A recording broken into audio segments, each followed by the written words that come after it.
dear listeners. Today's episode is on Mo Yan's 2006 novel, Life and Death Are Wearing Me Out. Published in 2008 in English, Life and Death Are Wearing Me Out is a multi-generational epic telling the misfortunes of the central character, Ximen Now, a landlord unjustly killed during the Great Leap Forward, but who is subsequently reincarnated as a donkey, an ox, a pig, a dog, a monkey, and finally a child.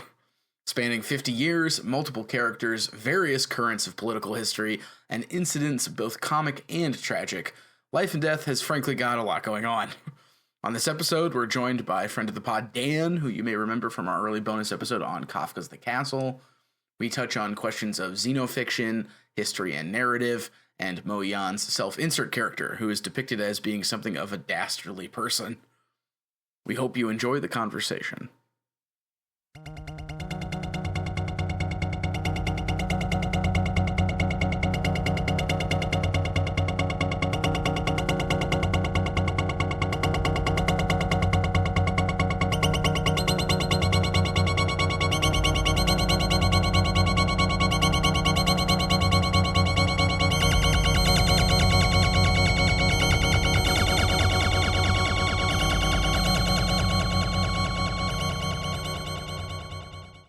I think that's also important. There is also like who's describing events, because each of our three narrators like has a very different approach to describing what's happening.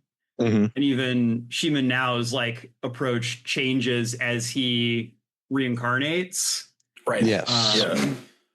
And then kind of at the end, we have Mo Yan narrating as the author and having like a very unique perspective. Yeah, and well, we can get into it because he's also responsible for some like shitty things happening too. It's an interesting character portrayal, but absolutely. Like he comes across like a and I think you should leave character, like a real piece of shit. Oh yeah. I love one thing with Mo Yan. I'm looking at his Wikipedia page. I like that. I don't know if this is like how he always dresses, but he's dressed kind of like a Wes Anderson character. Yeah, like, I was looking at that photo too. Blazer with like, and he has like a kind of like "who me" expression on his face. Like I can't believe they'd be taking a picture of me. It's very. He looks very Wes Anderson-esque. So,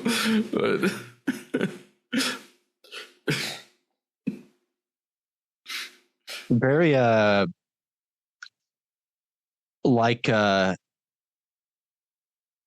like the big guy. He's got the Winnie the Pooh resemblance.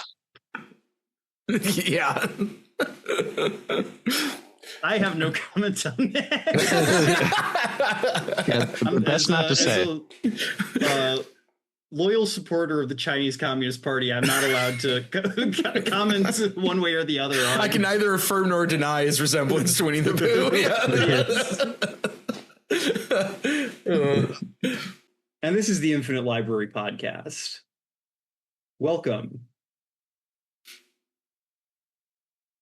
Yeah, so our episode today is on Mo Yan's Life and Death Are Wearing Me Out, a book about how you can be reincarnated as an animal to be punished for the sins of or maybe your non-existent sins, the sins of being caught up in history. And we'd like to welcome to the pod our honored guest, Dan, who's joining us for this one. Good to be back. I thought I left, and then I ended up just walking through the other side of the room, and you guys were just sitting in the exact same place. So good to be back in the Infinite Library. Yeah. Dan kept asking for the exit, and we didn't know where it was, and so then he just wrapped back around, and he's back for another episode. Let me tell you guys, this book was tough for me because as a donkey, I have hooves, not hands. So turning the pages of a book, nearly impossible. And also because I'm a donkey, I can't read. Yeah, but we're glad you're here, John, because you know things from the past that we don't know, being not merely reincarnated. So just kidding, listeners. I have not died. I have not been reincarnated as a donkey, but that is the state that the protagonist of our story today finds himself in at the start of this fantastic novel by an author who I am actually really happy to, be introducing you guys to, or I guess at this point have introduced you guys to, Mr. Mo Yan. So I'm not wrong in saying that, correct? Neither of you had really read anything by him before this, right? This is my first. You, I believe, have read one or more, correct, John? Yeah, I've read another book of his called The Republic of Wine. He's been someone who has been on my radar for quite some time, and I've been meaning to read more of. I'd say, in terms of kind of contemporary Chinese literature, modern Chinese literature, however you want to put it, he's really one of the most important voices that we kind of have available to us in the West. He's someone who's kind of unique in that he was getting translated, not quite concurrently with the publications in China, but, this book came out in 2005? I think so, 2006. 2006 in China, and was translated here in the United States, 2 years later. He's won the Nobel Prize for Literature. I think almost all his books have been translated at one point or another. And, for a pretty prolific Chinese author, that's pretty unusual, actually. Especially a couple decades ago, Chinese literature was very much a niche market. It, to some degree, still is, but Mo Yan is really I think, an incredibly talented author, and very important in kind of the broader world of Chinese literature. His novel Red Sorghum, I think, is highly regarded as like one of the best Chinese novels of, the post-revolutionary period. I was going to ask about that one because I remember reading that got a lot of attention. So I have not read that one. Frankly, I want to read it, but it is about the Chinese experience during World War II while being invaded by Japan. And so from what I understand, huge bummer. And just don't have a whole lot of bummer bandwidth these days. Well, we did, as you were saying earlier, John, on a previous episode, we're reading a lot of bummer books this summer, or at least dark and somewhat tragic books. Although this one, I think as we're going to get into, I think it mixes the comedy and the tragedy pretty well. So. That is, I think, one of his kind of trademarks. The book that I've read, The Republic of Wine, is kind of I guess broadly speaking, we could call it a murder mystery. It's about kind of mid-level bureaucrat going to this kind of remote mining town to solve some crimes. And it's very much kind of colored with a lot of dark humor, like this book. Red Sorghum, I even think, has some comedic elements. It's definitely black comedy in a lot of his work, but he's a funny guy. And I think that what is also really interesting about him is that, I think you could make a case for this book and some of his other work in particular, that he's working in like kind of a magical realist mode that you don't really associate with really like non-Spanish literature. There's definitely some parallels you could draw to this book between it and something like 100 Years of Solitude. Oh, yeah, definitely. And it's just, he's a really fascinating guy, someone I really want to explore more. But this is, I think, considered to be one of his real opuses, and I think it stands up to his reputation. I really loved this book. I thought it was amazing. And just really thrilled to be talking with you guys about it. Yeah, I want to read briefly. So the translator wrote a little sort of nomination for him for a specific prize. And the translator described his style as, he's a master of diverse styles and forms, from fable to magical realism, hardcore realism, postmodernism, and more. His imagery is striking, his tales often bewitching, and his characters richly appealing. He is quite simply one of a kind. And I think, the combination of like as we're going to get into, telling a story about a group of people in one village and tracing the ways they affect each other's lives and the way their stories end up. But as we're going to get into, adding this layer of reincarnation that's treated realistically, even though it is like, it's not, it's not magical realism so much as the being reincarnated is just treated as something that just happens and you just kind of have to deal with it. And so we get to see one character get reincarnated and he's able to mix both of those really well. And I think that led to me one of the more interesting parts of the book. And then as we're going to get into, Mo Yan, the character, is also in this book in a very prevalent way, which we can save that for later. But I found that to be fascinating from like a metatextual way. So yeah, there's a lot going on in this book. All right. Well, I guess there's not really a whole lot more preamble to get to, so we might as well kind of get into the book proper. Yeah. Yeah, I definitely feel like this is actually kind of a hard book to summarize it in a certain way. It is covering a really really what the book is kind of about is how much China as a country has changed, between, like the 1950s, kind of the immediate post-revolutionary period, and, when this book came out in the mid-2000s. Oh, I was just going to say that there's almost an aspect of it that it almost feels like a tour to just have you bear witness to like, because each of the reincarnations is sort of timed to show us something he wants to show us. And so there is this sense of, you'll see it from an animal's eyes, but I want you to see this. And, whether it's a certain turnover in power or, loosening towards capitalism, things like that. The train stops at certain points to show us things. Well, I'm glad you said that, Dan, because there's an amusement park that comes up later, and I think that's a relevant comparison. But yeah, continue.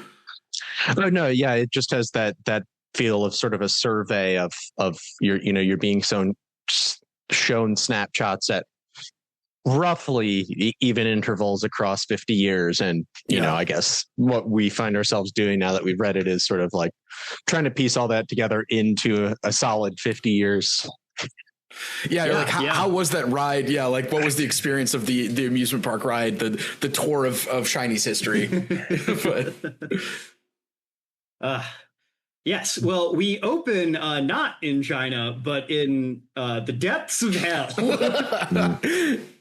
Yeah, I found that opening to be extremely interesting because it's like he's getting tortured by Lord Yama. So it was like the bureaucrat of hell. But yes, so we open with our I guess you would call him our protagonist, Shimen Nao, who is a member. He was a landlord in this village, and he has been killed over the course of the Chinese Revolution for perhaps somewhat spurious reasons. And when we find him, he is, being tortured for his sins by a number of demonic attendants prior to his reincarnation. He is brought before Lord Yama, who is the judge of the dead, and he attempts to make his case or why he should be allowed to return to the earth. Unsurprisingly, he believes he has been wronged in having been killed. He was a virtuous landowner. He insists on that, a virtuous landlord. So, and he more or less says, you need to let me go back and, right the wrong of my death. And Lord Yama says, more or less, that's not how this works, buddy. And he is reincarnated, but crucially, when he is offered the, I don't remember exactly what it's called here, but what in Western mythology would be like the waters of Lethe, the drought that makes you forget your previous life before you're reincarnated. He refuses to drink it. And so he is brought back for our first section of the book, Donkey Miseries, as a donkey who still retains most of his memories as a human being. Yes, and he's quite distraught at the fact that an orphan that he raised as his own is currently married to one of his concubines, while his actual wife is being punished, being related to a landlord. And I think that's two of the things he's quite upset about once he realizes what's going on, once he's back as a donkey. Yes. So like Ben said, land reform has happened. The land has been expropriated. It has been parceled out to people who had no land before. And yes, that includes his kind of foster son, kind of, Lan Lian, who serves as one of kind of the major characters going forward in the novel. Lan Lian he was a boy that Shima now took in as a child, more or less raised, but couldn't quite, like, it was not something where he could like make this guy his heir. So he's been a hired hand, though he to some degree thinks of Shima now as his father. And he has a blue birthmark on his face, which is often alluded to. Prominent blue birthmark. In fact, his name translates directly to blue face, more or less. Yeah. He is now married to is he the one who's married to Ying Chung? Yes. Yeah. Yes, he's married to Ying Chung, who is Shima Nao's first concubine. That's a crucial difference here because his wife, Shimin Bai, is his only like proper wife. And so she's the only one who's considered to still have a legal tie to him. And then his second concubine has married into another family, the Huang family, that also shares in this land. So this is kind of our initial main cast of characters for this first life. His foster son, his now ex-wives, and kind of their extended relations. And it should be noted that the Huan family, Huan Tong, he is somebody who is most benefited from the land reform. And he had like it's described that he has an ox bone with a lot of, I guess, pieces of metal on it. Coins tied to it. Yeah, coins in it, and he can jiggle them, and that's kind of all he did. But then when the land reform happened, he suddenly assumes a prominent place in the land reform. He's given a sense of purpose, and he is extremely critical of Ximen now being a landlord and wants to get his land back for the good of the collective. Was he the one, I'm not recalling off the top of my head now, was he the one who actually executed Ximen now? I believe so. Under the bridge there. Yeah, it because I remember that feeling like it was a very petty revenge, you know, because he shoots him in the face, right? I think exactly. Ximen now like remembers that very painfully. Yep. You'll get your answers in Lord Yama's underworld, Huang Tong said as he raised his ancient musket, the muzzle no more than half a foot from my forehead. I felt my head fly off. I saw sparks. I heard what sounded like an explosion, and I smelled gunpowder in the air. So it was Huang Tong. Yeah. Yeah. So I guess before we get a little deeper into here, I figure we can talk a little bit about Ximen now as a character because, like I said, he's our protagonist. He's the one we follow more or less through the course of the book, and the evolution of his character really kind of makes up the backbone of the plot, as it were, even while we're kind of surveying history along with him. I found it interesting at the very start. He's a very ambiguous character, actually. Yeah. You definitely don't get the impression that he was as good a guy as he makes himself out to be. The way he tells it, he was like the hardest working guy in the village, despite having inherited most of his property. He was thrifty and, was always up at the crack of dawn, like trying to make the best out of what he had. There's a part where he talks about like he accounts for every single season what he planted. He was like, in this season I planted this and I got this ready to go. I was working every day. Yeah. And he lays out like all the good he did for the community with his charity. And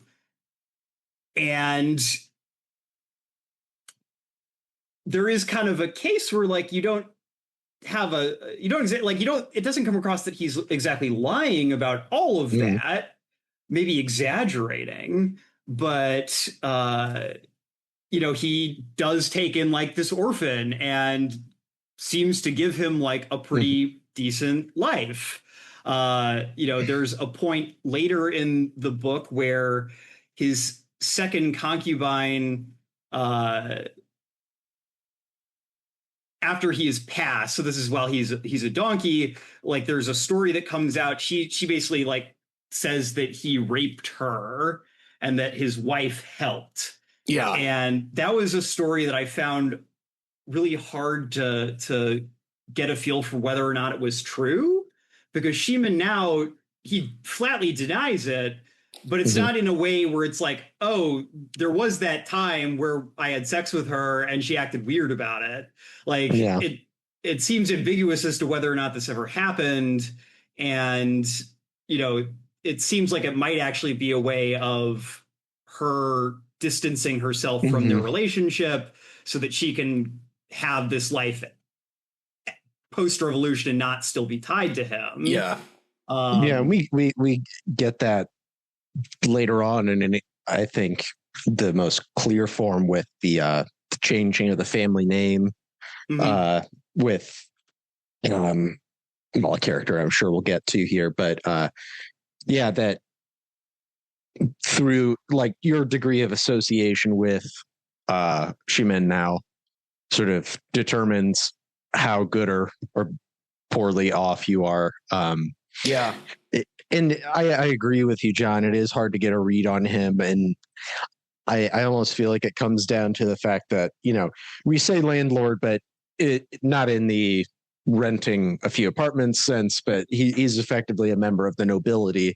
And so there is that issue with the nobility of like, well, I don't know about you. I don't particularly enjoy, let's be honest, having an American aristocracy or looking back fondly upon aristocracy the way certain authors might do. But, they also set up a lot of like charitable institutions and things like that. But then you can still always say, well, yeah, but they have it too easy,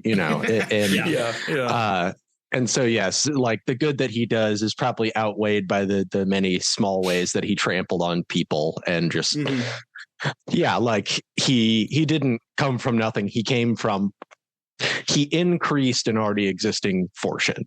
And he describes how he like gets that like box of jewels or something. Like, he's pretty well off. So, he's probably a more equivalent term we could maybe use in English, like he's a baron, basically. I was just gonna say something like that. Gentry, like local big shot. Doesn't seem to have to do a lot other than tell people what to do.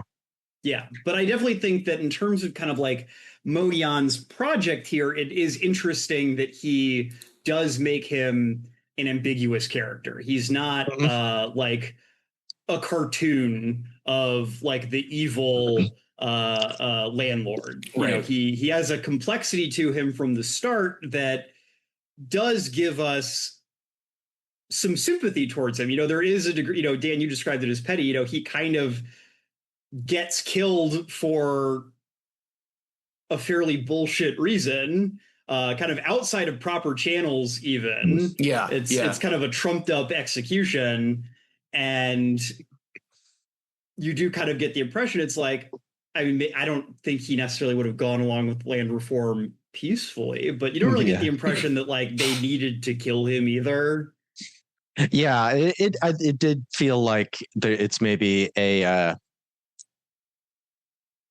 Hong Tai as one of the lowest suddenly becoming, suddenly having a very convenient background as I mean, I guess he was essentially a busker is the impression I get. A small town busker, so probably not doing great. And then with the inversion of everything through land reform, then he becomes a man who's given authority. And then it is the circumstances are convenient to get rid of someone that he feels has wronged him. Yeah. There's a lot of that. People taking full advantage of the changing circumstances to revenge or just otherwise grind at the people that they have lingering resentments to. And a lot of it comes down to their degree of connection to Shimen now. And so the people who have the closest degree of connection have to, like with the wives, have to make an effort to distance themselves either by like remarrying for the shelter of being a part of a new family, or by like physical atonement, as we see with some of them get put through some pretty hard labor as part of re-education. Right. Yeah. His wife ends up getting put through a lot of labor, Jimin Bai, who he's officially married to. And a lot of the sort of misery of the first part is him seeing his wife get pushed around as a donkey and not being able to really do anything about it. So, yeah. So I guess now that we've kind of, gotten through that part, so this book, I found myself thinking as I was reading it, is this xenofiction? I mean, kind of. It is from the perspective of animals, but yeah. But it's an animal with a very human perspective. Yeah, I don't know. It's hard to say. We do get the bleed through at times, though, and he does comment on it when, one set of emotions or senses is clashing with another. Yeah, I have that. If I can read that, because I have that flagged. So as a donkey, what I'm saying is when, for example, I see your father, Lan Lian, and your mother, Ying Chun, in the throes of marital bliss, I, Jimin Now, am witness to sexual congress between my own hired hand and my concubine, throwing me into such agony that I ram my head into the gate of the donkey pen, into such torment that I chew the edge of my wicker feed bag, but then some of the newly fried black bean and grass in the feed bag finds its way into my mouth, and I cannot help but chew it up and swallow it down. And the chewing and swallowing imbue me with an unadulterated sense of donkey delight.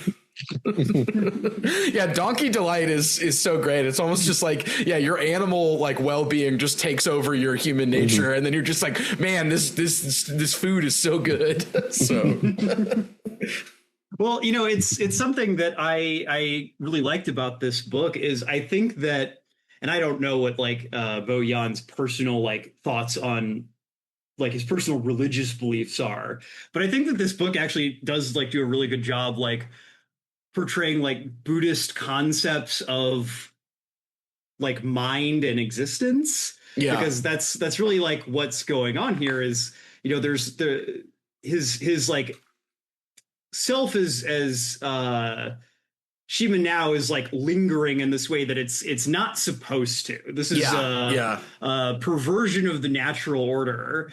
But his existence as a donkey, he is a donkey. He has the thoughts and feelings of a donkey, and it's only occasionally that his human memories are able to kind of overwhelm this natural process of reincarnation and put him kind of in this state where he's kind of both at the same time. But, especially as the book goes on and he undergoes more cycles, the human gets further and further away and only, very occasionally like comes to the surface, and he's more and more an animal. And that is obviously the point of the cycle that he's trapped in. But it is also, this thing of like the lack of like a grounding specific identity that is actually like persisting. There is no self here. Shimen Now should not be persisting through these incarnations, and it's only when he's able to let go of it that he's able to become a human again, even though somehow the memories still persist, which we'll get to. Yeah, and the epigraph relates to what you're saying, John, because the epigraph is just, the Buddha said, transmigration wearies owing to mundane desires. Few desires and inaction bring peace to the mind. So yeah, like Jimin now is choosing to linger because of his sense of injustice and the fact that he feels like he did a good job, despite, you know, the ostensible purpose of reincarnation, which is, yeah, to like let go. So... Well, and his hatred, you know, the fact is he hates the people who killed him, and he resents that he's being indignified like this. Yeah, it's interesting. I found the ways in which the animal and human sections kind of interplay with each other really, really interesting, especially again, as the book kind of progresses and the animal sections take on kind of more and more like magical realist qualities. Yeah. You know, we'll get to it as we get through the book, but you know, when he's a pig, like there's kind of this whole pig society that he's a part of. And he's a very clever pig as well. So yeah. Oh, he's a miraculous pig. Absolutely. That's another one of the most, say, magical realist elements of the book is how great this pig is. He can really do just about anything. And you know, there's a point in this life where he falls in love with another donkey, and they have like kind of an enchanted romance for a little bit, where they run off and they almost have like a wuxia adventure where like they fight off these wolves. You know, and they pledge their eternal love to each other in this very dramatic way. And then when they're tracked down by their owners, the female donkey's like, no, I what am I doing here? I gotta go back and be a donkey. Well, also, I don't want to eat grass. Like I want good food. Well, I like too that they kill these wolves, and then these hunters want to take responsibility for the wolves, but you know, all of the donkey owners like, no, our donkeys did this, and there's this like interesting war for telling the story of what happened, which I think is something that the book returns to in the theme of like, who gets to tell the story, what stories do we accept as the truth, and I like that it's even there in this kind of like wuxia-esque love adventure between two donkeys. Which is more of the donkey happiness than donkey misery at that point. But well, I think there's also something there in terms of the way that Mo Yan is using a lot of times like genre elements, you know, to kind of make us question the way that we think about animals. Because, you know, theoretically, if this book is kind of being written from like a Buddhist or semi-Buddhist like ethic, there is no difference between us and the animal kingdom. Yeah. You know, we just happen to be reincarnated as one particular form of life versus another. And, you know, I think what he does in a lot of these scenes, yes, by using Shimen Nao's kind of precocity. And, you know, one thing that's always noted with all his animal incarnations, they're always like a little uncanny. They always have like an unusual physical feature that makes them very striking to people who see them, kind of makes them immediately like characters in people's world. Yeah. But also, you know, his intelligence persists to some degree through incarnation. So he's always like a very intelligent and like canny version of whatever species he is at that point. But Mo Yan is also kind of pointing out like, maybe donkeys do have romances. Maybe pigs do have kings. And there's just kind of a way in which our perspective as human beings makes us unable to see these things because we're so caught up in our own desires, our own kind of petty dramas, that we don't see the world in its fullness. We just see our own kind of narrow slice of it. Yeah, and in that way, I feel like it is kind of xenofiction-y, even if it's not, as you were saying, like trying to do pure animal consciousness as opposed to like a mixed one. Yeah, you know, it's not doing like a realist version of that, but I think that it's not doing, you know, it's not like, oh, he is unchanged by his experiences as an animal, or the animals are just people. that happen to be animals. There is like definitely still a divide there. The animals can't read. They can communicate with each other, but they can't communicate with other people. And Shimen now even comments pretty frequently on like when either a human or animal instinct or emotion is overriding the others. Yeah. Like in Ben's sample that he read, where it's like, well, I'm seeing this romantic coupling that's tearing me apart, but then I smell the donkey feed and this is good for a donkey. So like, he can't help but, let the donkey take over. Yeah, and the other one in the romance, he says, where is it about being a donkey? I've been in a deep depression ever since I was reborn as a donkey, but since meeting you, I've come to realize that even something as lowly as a donkey can know supreme happiness when love exists. Yeah, so yeah, Dan, you had said something to me, I think, before we recorded about the animals are often the focus of like extreme emotion or like more detailed emotion, if not extreme, whereas sometimes the narration can be flat because there's like, maybe it's for effect, maybe it's just because it's like from the arc of history, and we don't get into that as much in the donkey section, although I do think the donkey's death is sort of described kind of flatly, where they kill the donkey for food basically because there's a famine. After, by the way, he serves as like he's like the beloved donkey of like the local official. I don't remember what the title is. But that's sort of said matter-of-factly, whereas in the donkey romance, it's like, this overflowing of effusive emotion, and now I'm happy as a donkey and not a depressed human who's reborn as a donkey. So there's an interesting thing there in terms of like who gets the sort of described emotion and who doesn't, and I think the animals are often like a focus of it, so...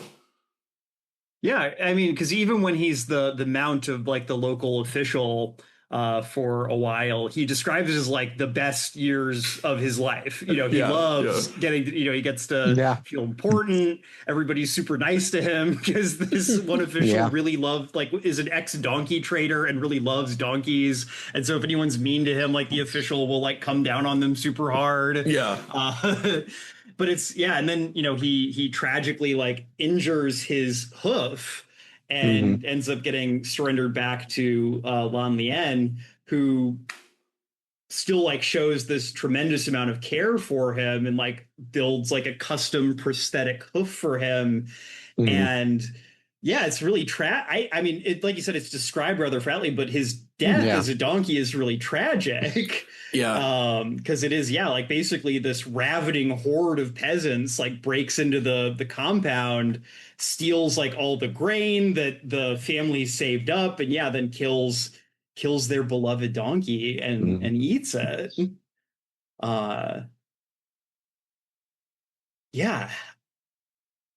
Do you guys have anything else to say about donkey miseries before we proceed to oxen power?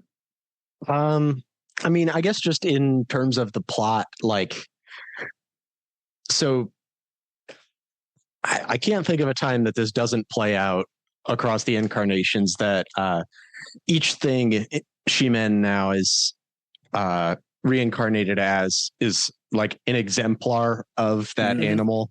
Like, he is the best donkey, the best bull, the best dog, pig, whatever. But with regards to the plot, since the donkey is his first incarnation, it's shortly after he's been killed and things are sort of being resettled at the compound that he owned, which is now sort of divvied up among a few different families, mainly families with some link to Shimen now. They get to keep living in and around the compound with a lot less luxury, but that Lan Lian, who has a pretty rough position as a guy who's trying to stick it out as an independent farmer, refusing to join the commune, he has the indisputably best donkey that killed a few wolves, and it gives it's a thorn in the side of the commune, and also then a point of pride for him and sort of validation that, like, I may be the only one in the township independently farming, but I've got the best donkey and we can win. And so, yeah, it is that much more tragic when the donkey is killed, because just, desperation and circumstance kill, like, a beautiful thing, the best donkey, who is such a source of pride.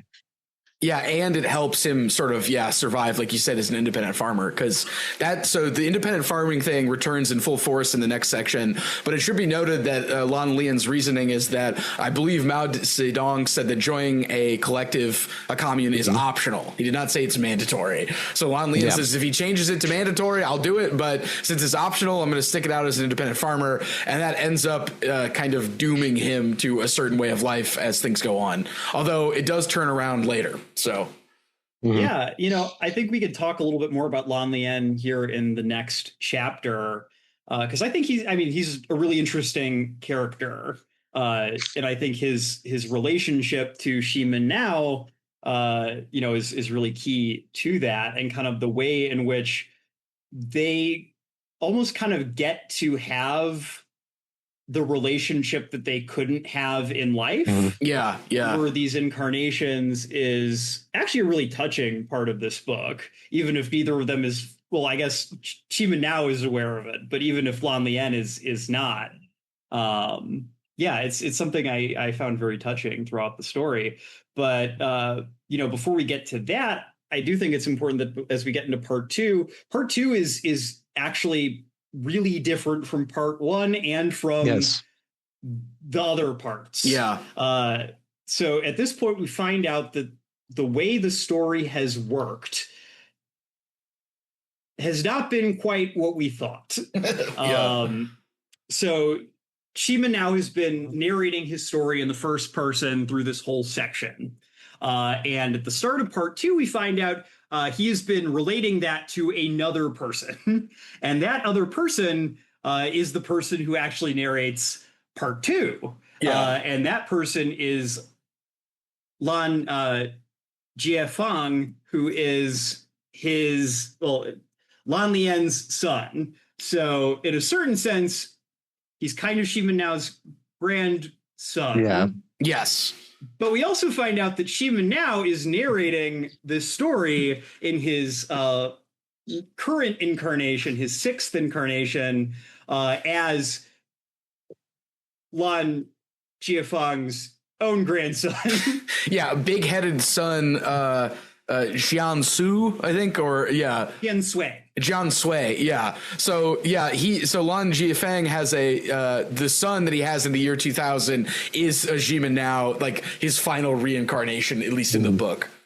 Yes. Yeah, he is finally human again, albeit a human so bizarre that it makes me think I'm missing something.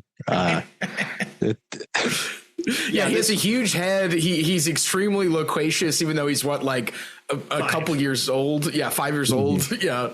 Well, and he has maintained all his memories seemingly with like photographic accuracy.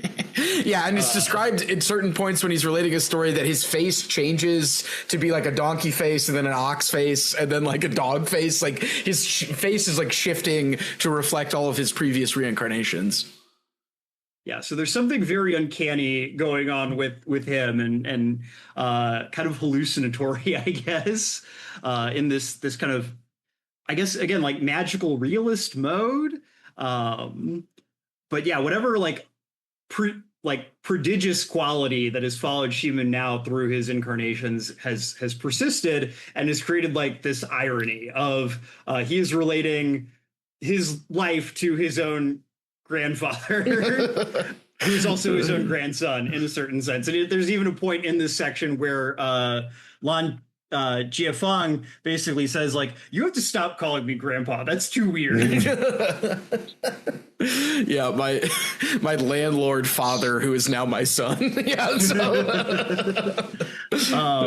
So The Strength of an Ox, part 2, is the only part of the book where we actually do not get any of Shima Nao's own narration. The whole section is narrated from the voice of Lan Jiefeng. And he has a very different way of relating events. Yeah. Because for him, the events he's relating are all over the course of his own life. Not separate incarnations. There's no kind of amazing, asides where all of a sudden we're in a donkey wuxia story or a pig myth about a great king.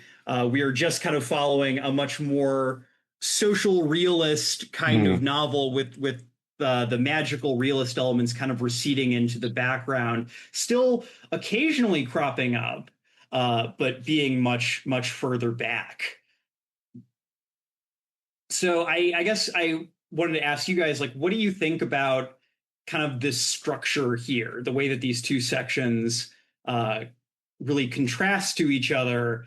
And, if we want to talk about how they contrast with the other sections, I guess we can do that here, because each section, the narration changes, even if it changes in sometimes the way we might expect or that we don't expect.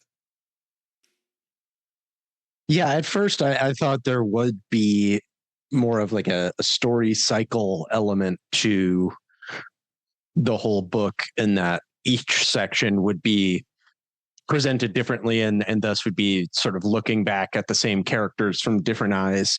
It didn't really ultimately hold true, but I do feel like this is the section most concerned with human miseries. A lot of, just like Lan Jiefeng, just sort of the sadness and discomfort and wanting to fit in a very difficult time, when fitting in means being a member of the commune and your dad is the only independent farmer in the area. In the country. Well, I know that at one point they say the county, and then I feel like at another point it said the country. So it almost did feel like, it blew up to where he is the only one in the country. Yeah, they say the one black mark on the map of red, symbolizing the entire commune. I liked this section for the political history of the period he's exploring. Really comes to the fore in this one for obvious reasons, because it's the Cultural Revolution, but you see it, I think, from this perspective more acutely, as you just said, Dan, because he's the son of the one person who's a holdout, but also it even infects some of the imagery. So there's a scene where two characters we haven't talked about are Jimin Nao and Ying Chun had two children, Jimin Jinlong and Jimin Baofeng, and they are raised by Lan Lian. But then they choose to join the commune. And so while basically Lan Jiefeng was brothers with them previously, they're now basically acting as if they're not related. And there's a scene where there's a fight between Lan Jiefeng, Jimin Jinlong, and then Jimin Nao, who's been reincarnated as an ox. And there's this description that, to me, almost looks like a, propaganda poster, where Lan Lian says, when he's describing it, "My ox, brave, embodying human traits, was in hot pursuit. He kept his head low as he ran. Red rays spurting from his eyes and penetrating the span of history appeared before me." And you can just see the political banner with the red lines coming off of the ox as he's charging at somebody. And I found the political stuff to be really great in this. And sort of I could be okay, I see what this book is doing in terms of the arc of history. And there's many crucial scenes that play out that are related to that as well. So Ben, you said it's a political poster. What it makes me think of, it's a laser eyes meme. Yeah, just an ox shooting laser eyes. Various people in the field. So I think the politics are the most acute in this one, although they are sort of discussed, I think, covertly in the pig section and maybe not as much in the dog one, but it's very clearly dealing with the Cultural Revolution. Also, John, I meant to ask, did you look up the original Chinese title? Yes. So is it literally Pilao? Yeah, is it literally reincarnation fatigue?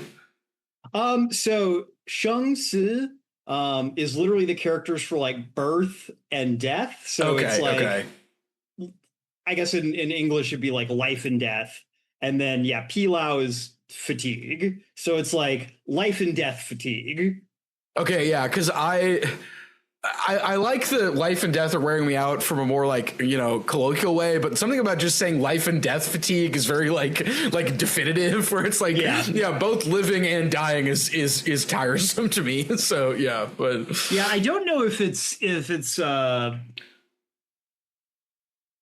I don't exactly know the right word for this, but I again, as someone who's studied and is studying Chinese, like there is a way where a lot of times it feels to be like Chinese is like a lot more efficient. Like there's less filler words sometimes. Yeah. Where it's like, life and death are wearing me out versus life, death, fatigue. Yeah. Well, in Dream of the Red Chamber, I think it's literally just like Red Chamber Dream, I think, or something like that. Yeah. So. And some of that comes down to the fact that like it is hard to translate directly from one to the other because they're completely unrelated languages with totally different grammatic structures and things. Yeah. All right.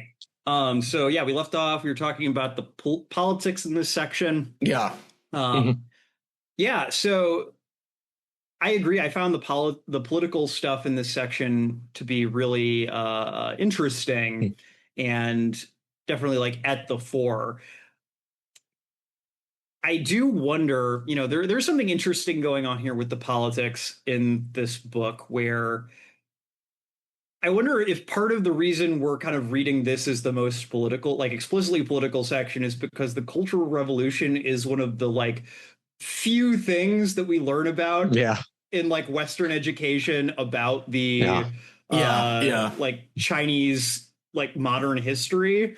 And obviously the fact that like Mo Yan kind of tells a story here that kind of lines up with the narrative we are told in Western education about the Cultural Revolution, namely that it was like this fanatical disaster that ruined a bunch of people's lives for no reason and was just the ultimate arc is like on a mass scale.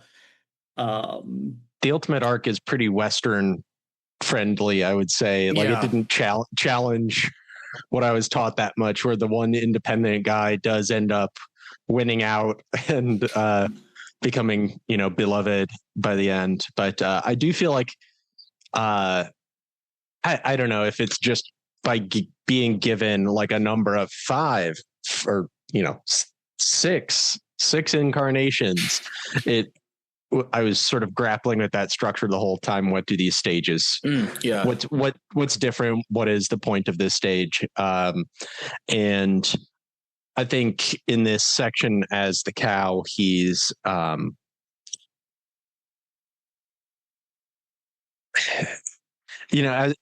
years that he lives as a donkey are the earliest years of this new China, and it's like maybe the period in which people are learning to live with it, but not entirely sure that it's going to stick around. You know, things could go back to the way they are, you know, momentum versus inertia kind of thing. And in the cow section, it's like, this is the taking of sides is happening at this point where it's clear, oh no, this is life from here on out. And, you know, from the first section with the donkey, Lan Lian, he's set up almost as a constant, like a pillar or an axiom in this world where it's just take Lan Lian for, you know, resistance, independence. That's what he is the whole time. He won't change.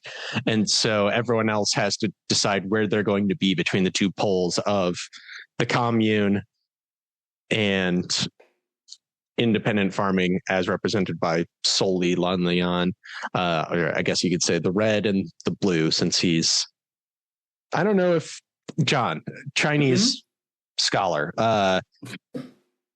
obviously red, white, and to an extent black. I'm familiar with the significant in Chinese like color theory.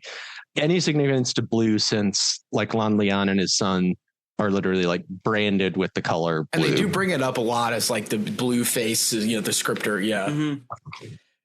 Yeah, I'll be totally frank with you guys. I don't know. Okay, yeah, it's not anything I've come across through like kind of a lot of random information. So yeah, I'm not as familiar. The only thing I can think of is like the dead are often represented as being blue skinned, but yeah, and the attendants are blue as well. The ones that ferry Jima now around. Yeah.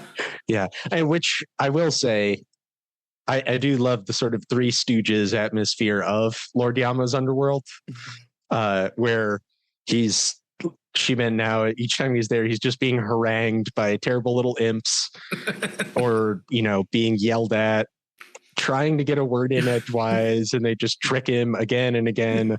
And sometimes it is the equivalent of like, oh yeah, just go that way. And he goes through the door and then he comes out of a pig and he's like, they got me again. I also like when he yells at them, he's like, I didn't do anything wrong. And they're all like covering their faces because they're like, or they're like looking away, like as he's yelling at them. Like, yeah, they're just like, I don't want to acknowledge this guy's right before I throw him through the door marked pig or whatever. Like, yeah. Just an embarrassing customer service interaction. Yeah. But yeah, in any case, I guess it did feel like the most political section, probably just for the convergence of having a human telling it and it being the time in which like the lines are drawn. Whereas before this time, they'd kind of been able to flirt with like, the kids go to school with all the others, but then, dad at home is, going contra to everything else. And then there just comes a certain point where they're getting old enough, the system has changed enough, that, hard, fast lines have to be drawn. And so, yeah, things get a lot more mean-spirited in this section. Yeah, and I also think, too, you'd mentioned the individualism thing, because I think that's a big significant part of the book is stories of people who buck social pressure or social cohesion for various reasons. Because, yeah, after all, everyone's an individual just as well as a member of a social collective. And so I think Mo-Yan's pretty dedicated to telling both sides of that story. And I think, like, yeah, as you were saying, Lan Lian does sort of function as like a exemplar of the individualist pole, whereas his son, as we'll get into, Jimin Jinlong, dedicates himself almost entirely to the cause of the Cultural Revolution and tries to serve as like an exemplar of that. With the same dedication, dedicates himself to like capitalism, basically. Danism. Yeah, but it is interesting to see what's portable in these characters between the periods and what stays the same. Just sort of the essentials of the personality that, Lan Lian, if you had to define him as anything, it would be just, stubbornness or solidity. Jinlong, I don't know. It's like he would flourish in any situation, I feel. He's like just kind of clever and ruthless enough and zealous enough to rise to the top of whatever situation he finds himself in. Yeah, I can't remember if it's Lan Lian or reincarnation of Jimin who says like it's a good thing he wasn't a soldier because he probably would have killed somebody. It's like I think he says that like about him. At the drop of a hat. Like, well, he and his like preteen friends carry around fake guns because they don't have real guns, but it's like we gotta have guns. They're the Red Guard regiment. Yeah, they like the cadets, and they go around basically harassing people and getting applauded for it. But and then like Jifang is just sort of that like he's the I don't know, in any abusive family you've got like the kid that like totally breaks ties and that's how they dealt with it. And then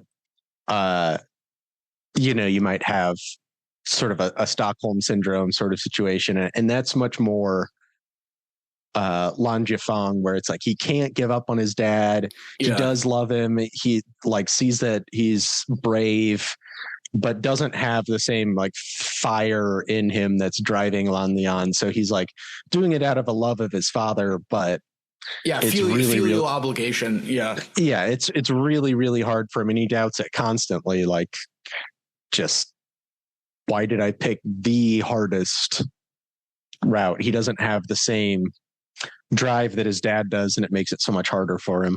Yeah. Yeah. Well, I think it's not just the drive. I think that, and it's something that the book doesn't like explicitly say. This is my read, but I think that there's textual evidence. Part of it is that he doesn't have the same motivation, because there's a particular reason Lan Lian is insisting on being an independent farmer, I think, and it is not just that he's like an intrinsically like independent minded person. It's that he's Shima Nao's son. Yeah. This kind of thrifty aristocrat raised him, and that has imparted a certain value system to him. At some level, he, I think, secretly resents the revolution for killing his foster father, and he wants to stand by the old way of doing things and administer this land in like the way that he thinks Shima Nao, as his best self, would want to have it administered. Because part of being independent is that he had, they're still using like wooden tools and still like basically, like an ox. Like they're literally still farming like they're feudal peasants, while through the whole rest of the section, like they're constantly talking about all the cool new farm equipment that the government is sending them. East is red tractors. From Russia. They get down to 1.7 acres of land is all that Lan Lian has left to him, but he's careful to like every member of his family, all of his animals are buried on that one section of land. It is very much his world apart from the red tide. And he only farms at night so that people don't mock him, I guess, or see him and denigrate him. Yeah. So after a little bit of like competitiveness in some of the early sections, it just becomes easier for him to live completely separate. The struggle session scene is just worth noting because like that's when Jinlong sort of dumps red paint all over Lan Lian, and it gets in his eyes, and it's sort of this like really tortured, intense scene where like everyone is parading Lan Lian around as like this sort of I don't know what the word is, but something like everyone would like denigrate publicly as like a paragon. Demons and snake spirits. Just as a paragon of to be something to be mocked. And so then like I believe Bao Feng has to sort of save Lan Lian's eyes. Yeah. And it's this very tense scene. Yeah.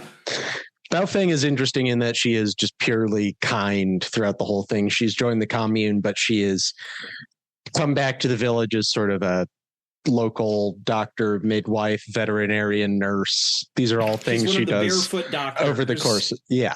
So she's just constantly on call every time that we see her having to come help with something involving our central cast. She's being pulled away from like a birth or something else that is demanding her attention right then. Yeah. And she is, I would say one of the kinder and more good-hearted people throughout the book. And there's not much to say about her.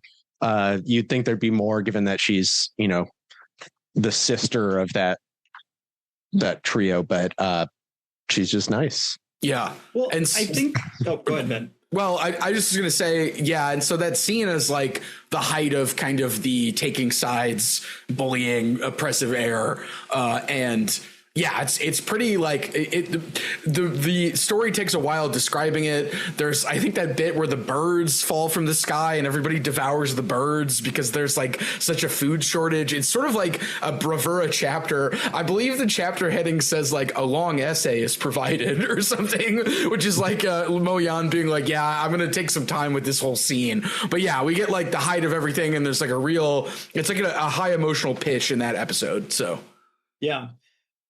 No, I mean, I think that what is with Jinlong and Bao Feng, I think that there is something really interesting there because they're twins. They're born kind of before, like, or right after Shima Nao dies.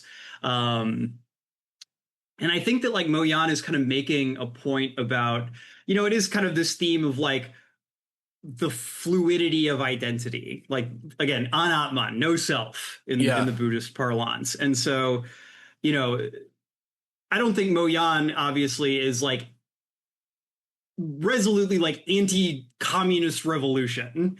I think that the point he's making through a lot of this book is that humans, and I guess like all life, is unpredictable.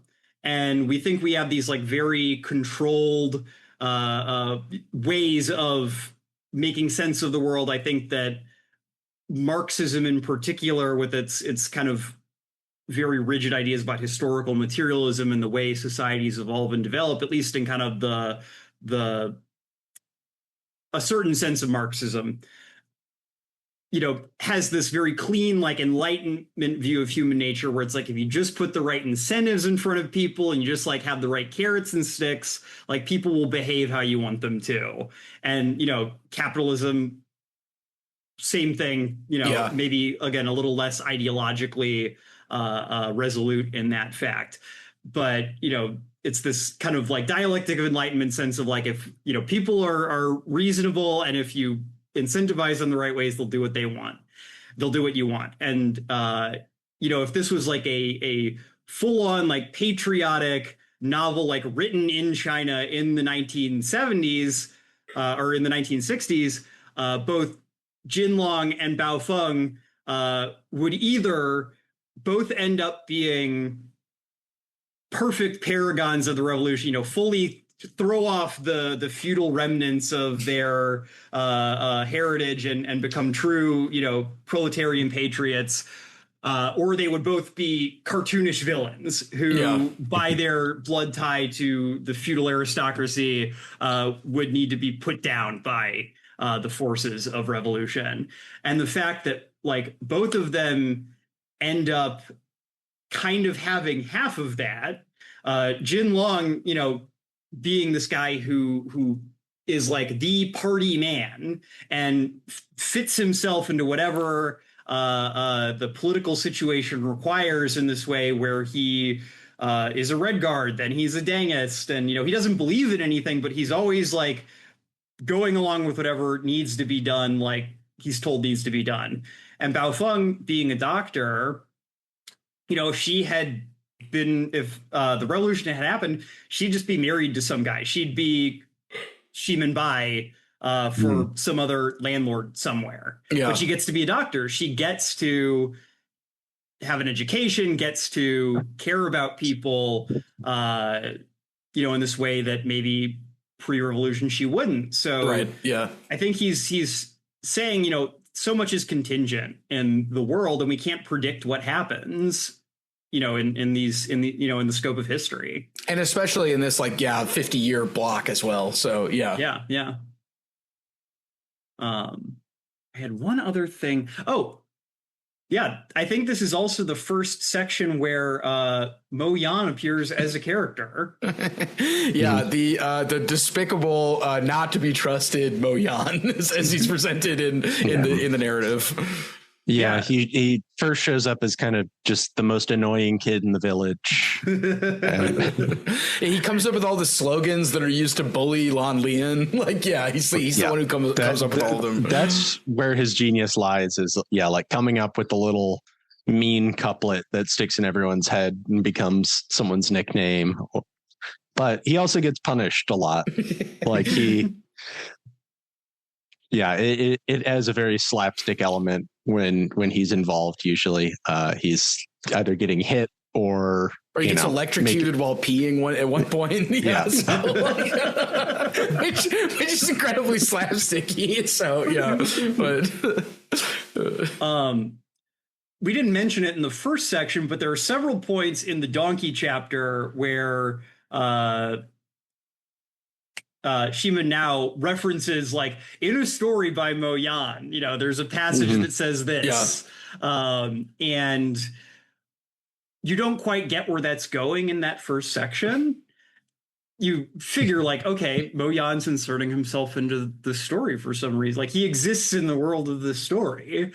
And then we find out that, this whole novel is like taking place in his hometown, and he gradually becomes like a larger and larger presence throughout the book, to the point where, spoilers, I guess, he serves as the narrator for the fifth and final section.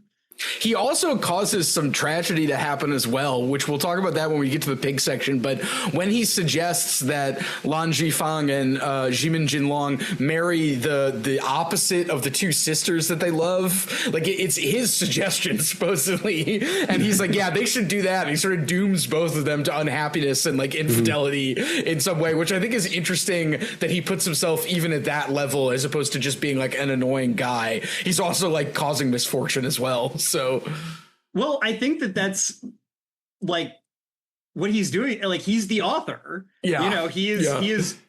It's interesting because he is like a character, but in that last section when he's narrating, he's doing it as the guy writing this novel. Yeah. So it's kind of this moment where he's acknowledging like, yeah, like I'm puppeting all around all these people and like putting them in these situations.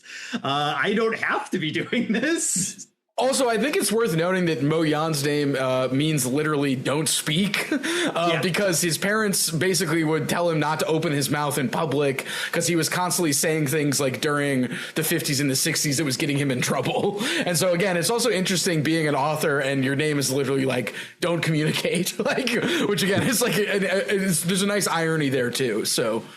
Yeah, his proper name is Guan Mo Ye, but he's never called that in the book. He's only called by this nickname that will later become his pen name. And he had to change his official name to that so he could get royalties, supposedly, which is crazy. So, yeah. So I guess we could probably move to the pig section, unless there's something else we want to talk about the ox. Nothing else I can think of at the moment. So I have a thing about the pig section, and I wanted to ask your guys' opinion about this. So as we kind of been talking about, he's reborn as a pig. We get sort of the idea of the pig king. There's a sort of society of these pigs. It coincides with a historical push for people to become pig farmers in order to contribute to sort of the society and fight against Western imperialism.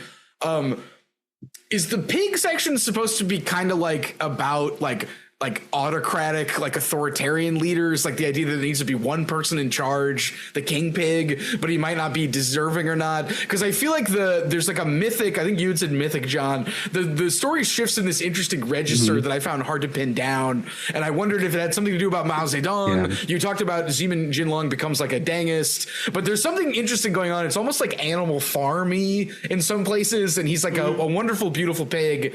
And I found the complications of the pig section to be really interesting, and they like, again, they were less harder to pin down for me at least than the first two. So I wondered what you guys thought about that. All right, but I was going to say, so the structure in this pig society is that there's a small number of which Shimen now is reincarnated of like local pigs, and then somebody gets a really good deal on like several thousand kind of rangy wild pigs from off in the mountains, like cheaply. So they're kind of these outland pigs that show up, and you know they're rough and they're weird and they're not smart. And so you do have this sort of two-tiered system, and I almost wondered going through there if it was sort of a commentary of a way that people viewed communalism, where it's like, well, okay, so, you know,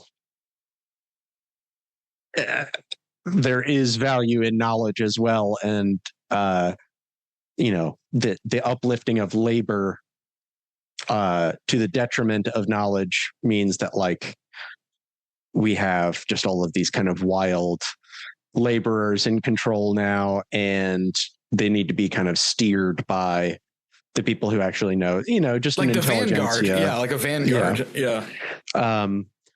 Because the mountain sheep, or mountain pigs rather, are always shown to be like pretty wild, and wild in a good way, that they have like very strong spirits, but also aren't as intelligent, don't get how things work, and struggle in vain at times. Yeah. Ben, I think your point is really interesting. I think the mythic quality I was referencing, I was thinking about the section a little bit later in this chapter where he becomes king of the wild boars on the sandbar. Yeah. Mm-hmm. And Excellent. And then he has like a PTSD about the battles that were fought there. Yeah, But, well, I was gonna say the interesting thing is he like basically tries to he becomes like king of this tribe of wild pigs on this sandbar after he escapes from the farm at a certain point. And he tries to like basically civilize them. Like there's a section where it references like the fact that he like tries to institute monogamy among the wild pigs, despite the like everyone hating it, even the female pigs. Which it reminded me of like stories about like the first three emperors, which is kind of a mythic cycle in China about like the first three emperors who imparted all the sciences and skills of civilization to the Chinese people and kind of like raised them up to civilized status. So medicine, agriculture, all those things, culture hero stuff. And he tries to do that and it doesn't work. But then later, like also the pigs like know how to like make armor basically. And they fight like battles against people with flamethrowers. But then I kind of get what you're saying there, because there is sort of this thing where it's like it's this top down like thing where they're being told like we need to farm like tons of pigs so that we can, I guess, increase the domestic pork supply so that we're not depending on the capitalist world. Every pig is a bomb is something that they say multiple times. Every pig is a bomb launched against our enemies. So and again, spoilers, I guess, like it ends disastrously because I think the implication is basically they try to do too much too fast. Like there's a pig epidemic, and like 90% of the pigs just die of something called the Red Death, which feels like a bit of a. That's kind of a weighty name, Mo Yan.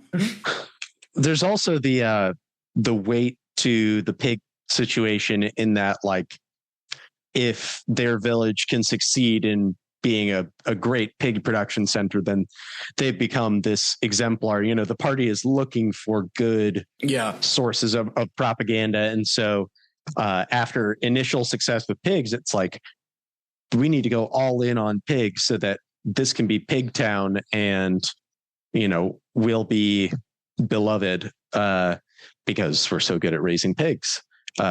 At a convenient time when that's really the push, and this is kind of described as a blessed land anyway. I guess the general implication is they're located somewhere in the north because they're growing wheat, and then the soil is described as like just absurdly rich and deep.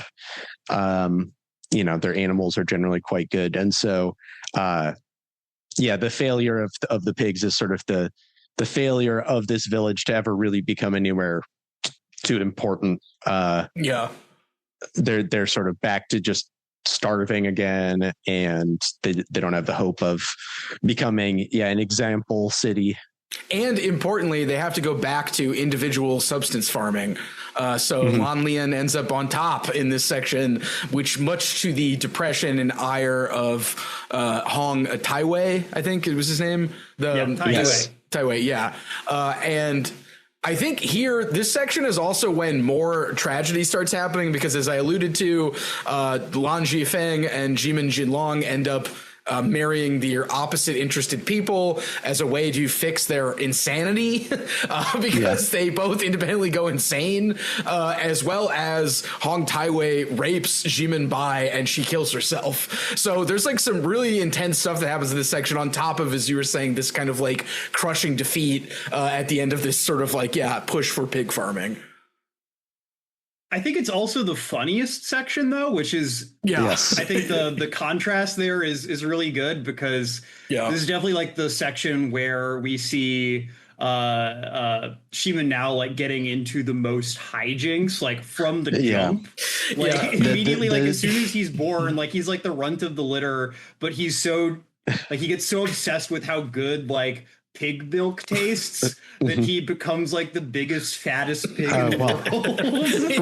He also has the unique advantage of he remembers being a donkey, so he remembers that he can kick. So when the other piglets come up behind him while he's monopolizing their mother, he just kicks them all away. And you remember his secret moves. Yeah, exactly. His secret donkey technique. Yeah. So, but so again, amazing pig. What a pig. And he, I mean, the pigs get drunk multiple times in this section. It's true. And he practices jumping. He lets himself out of his pen at night because he's incredibly smart. And he wanders around, just checks on things. He kind of just describes it as going around and making sure everything's in order. And he reads the paper too, I think. Yeah. He's like reading the news when he's on his rounds, but so he trains himself to jump really high, like tree height. And he's a lot of being like a 400-pound like boar. Yeah. The stud pig. But he observed a lot of the from perch, his favorite tree, what is it, peach or plum tree in the courtyard? I think apricot. Yeah, stone fruit. Okay, so he perches up in this tree and just watches these meetings and speeches, and it really is definitely. I get the mythical quality that you referenced, Ben.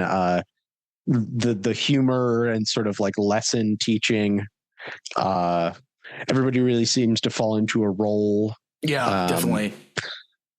And I think it's the most fun chapter, and it might be the longest too. I think it is the longest section. He also like bites off he bites off one guy's testicles. He tries to bite another guy's testicles off, only to discover that he is a natural born eunuch. Yeah, which is that's an important plot point, though, because it tells us a lot about this guy and his motivation. He's the local. I mean, what is his day job? Quack veterinarian, basically. Yeah, his real passion is castrating animals, and particularly in the sort of homeopathic way, putting those testicles into wine or liquor and drinking that. So he's at once this like cruel veterinarian and also a drunk, and just shows up to menace She-Man now in multiple animal forms, because he's always a male animal, and so the local castrator is a guy he's got to fight off. Like at one point, he basically like when he's a donkey, he basically like pickpockets one of his testicles.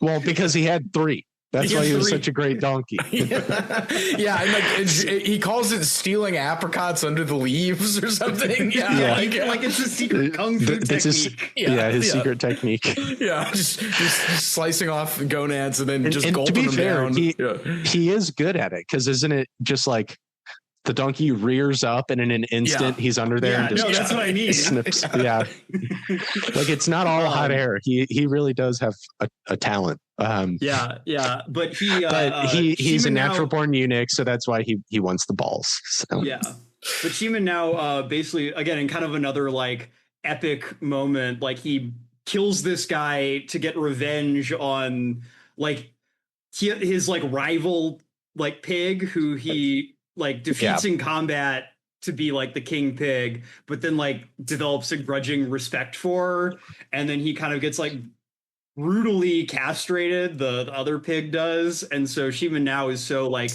disgusted by this that he kills this guy.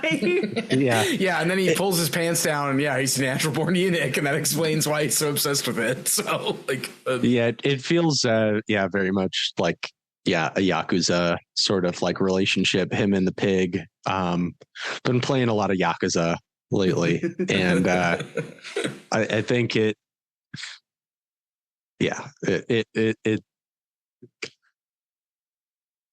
just the relationships between men are just so good. Just that always grudging respect of like another man's strength. When he becomes in charge of the wild pigs, doesn't he realize that the guy that like he fought was actually a better leader than he was? He's like, he's like, he should have been the leader of the wild pigs, not me. But yeah, he tries to abdicate, and he's told like, we don't do that. Yeah. See, okay, that's why I was wondering if this was like a coded way of talking about like leadership under the Mao Zedong era, where it's like people jockeying for power, but there's like still this mutual respect, but it also comes down to just like who's the biggest dick, basically, like who's swinging the most dong, like in terms of just like authority and stuff like that. So I don't know. I feel like there's a lot going on in this section in like a way that's like sort of nicely compact and like, it mixed. So, but. Well, I think this is also the section where kind of generational questions start cropping up more, because this is the section where the characters who were children in the first two sections are now adults. Yeah. Young adults, but adults. And I think we kind of see over the course of the book the way that the possibility represented by the revolution kind of gradually like winnows down over the decades. So again, like Bao Feng gets to become a doctor. Yeah. But none of these other kids seem to have like the same level of opportunity to them. This village doesn't have a lot of money. They're kind of destined to be like common laborers. With one crucial exception, and that is Mr. Moyan himself.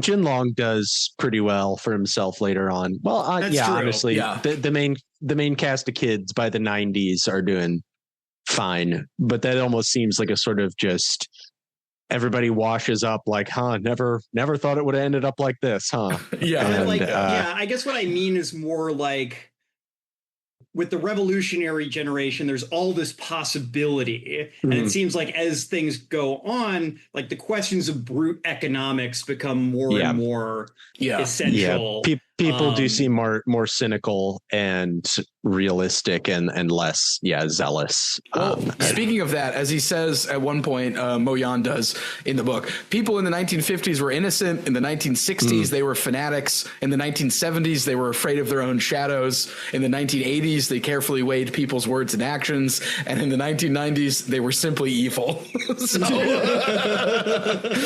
Which, like, isn't the 90s, and we'll get to it, like the most capitalistic, like the most kind of like making sure you're doing well for yourself kind of I could be wrong, but like compared to the pig section are out the window.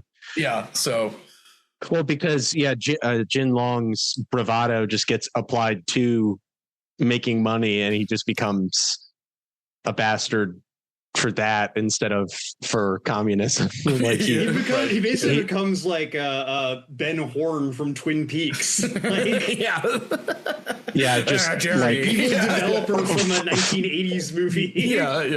Just a philandering, smug, smooth talker. The cigars, like constantly has the luxuries that aren't supposed to be allowed.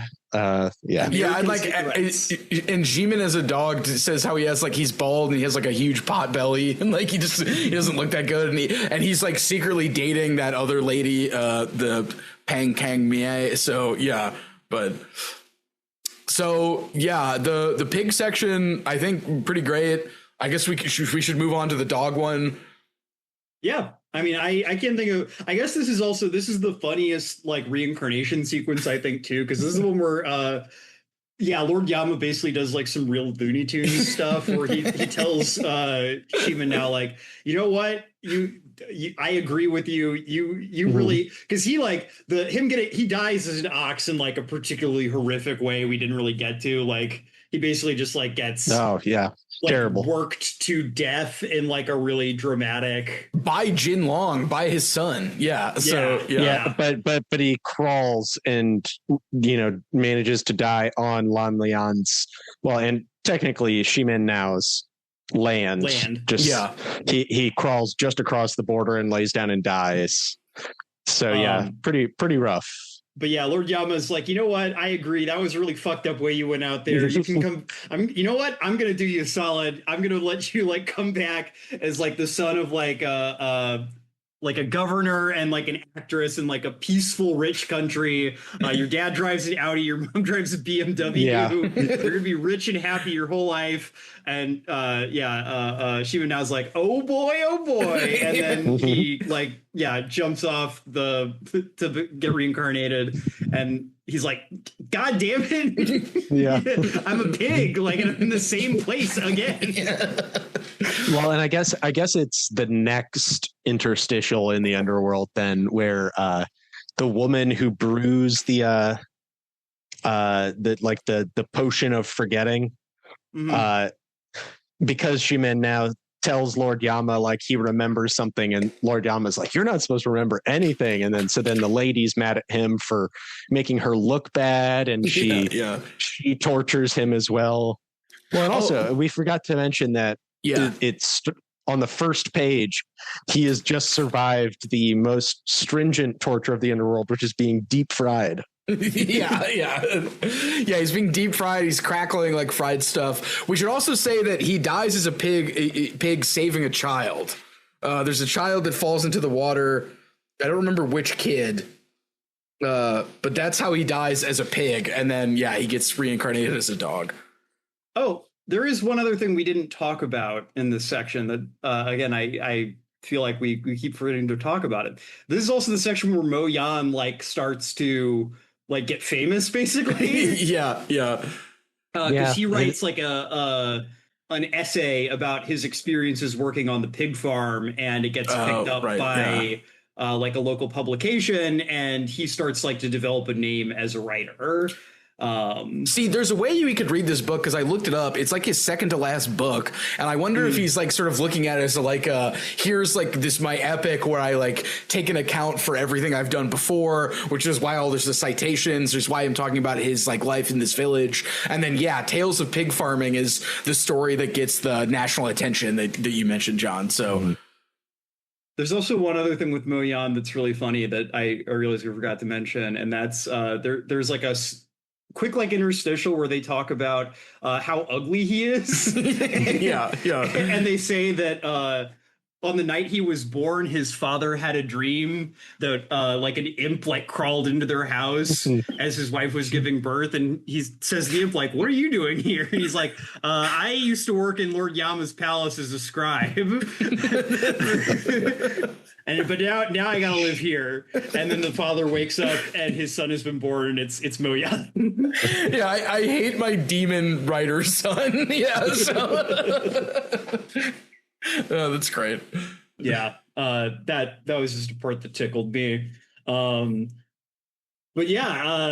guess let's move on to Dog Spirit, because this is where the book kind of starts to become a real bummer. This is where like the sort of a lot of characters end up dying in this section.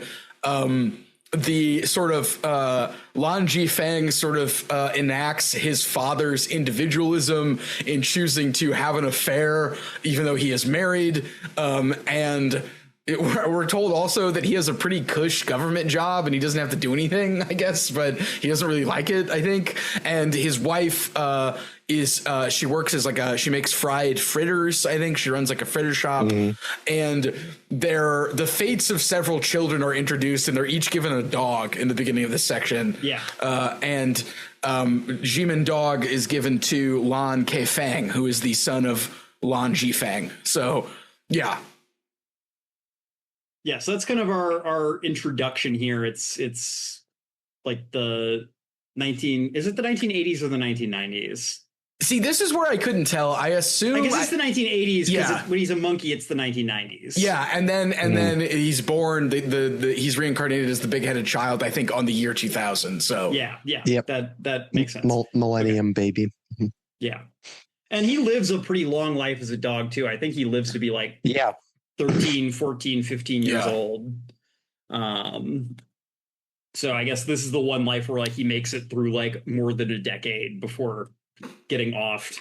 But yeah, this is the section where again, kind of all of a sudden we've had section 1 narrated by Ximen Nao, section 2 by Lan Jiefang, section 3 by Ximen Nao, kind of wholly by himself again, and then this is the one section where they switch off chapter by chapter. Yeah, it's more conversational.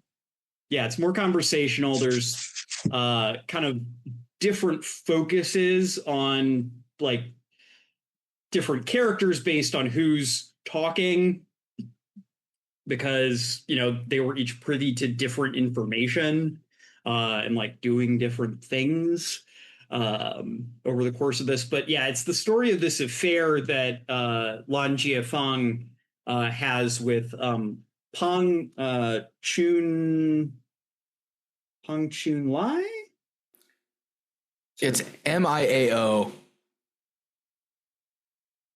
Wait, it's like Pang Chun Miao or Pang Chun Miao. Yes. Yeah. Who is the daughter of like basically someone who's higher up in the government hierarchy than him, and is also 20 years younger than him. Well, importantly, she's the daughter of Peng Hu, who is like was a military general, or not military general. He was like a military guy who came back to the village at one point, and he was initially very supportive of Lan Lian. But she's 20 years Lan Jifang's junior. Yeah. This section was, I think it's the least funny section in a lot of ways. Yeah. This is definitely the section just a lot of adult stress of work and unhappiness and not raising my son correctly because there's a lot of like parents stressing about their children, and like it turns out Ximen Jinlong not a great dad. So but his son's a dick. Yeah. And also like this is also the point where again like Ximen Nao has been through 3 reincarnation cycles. This is definitely the section where you can really tell like he's pretty far away from his human side. Yes. Yeah. That's referenced in the donkey section, and it just fades as he goes farther on. That like, he sees his wife and he's like, it took me a little bit because it's like I knew this is someone important, but I couldn't quite place it at first. Yeah.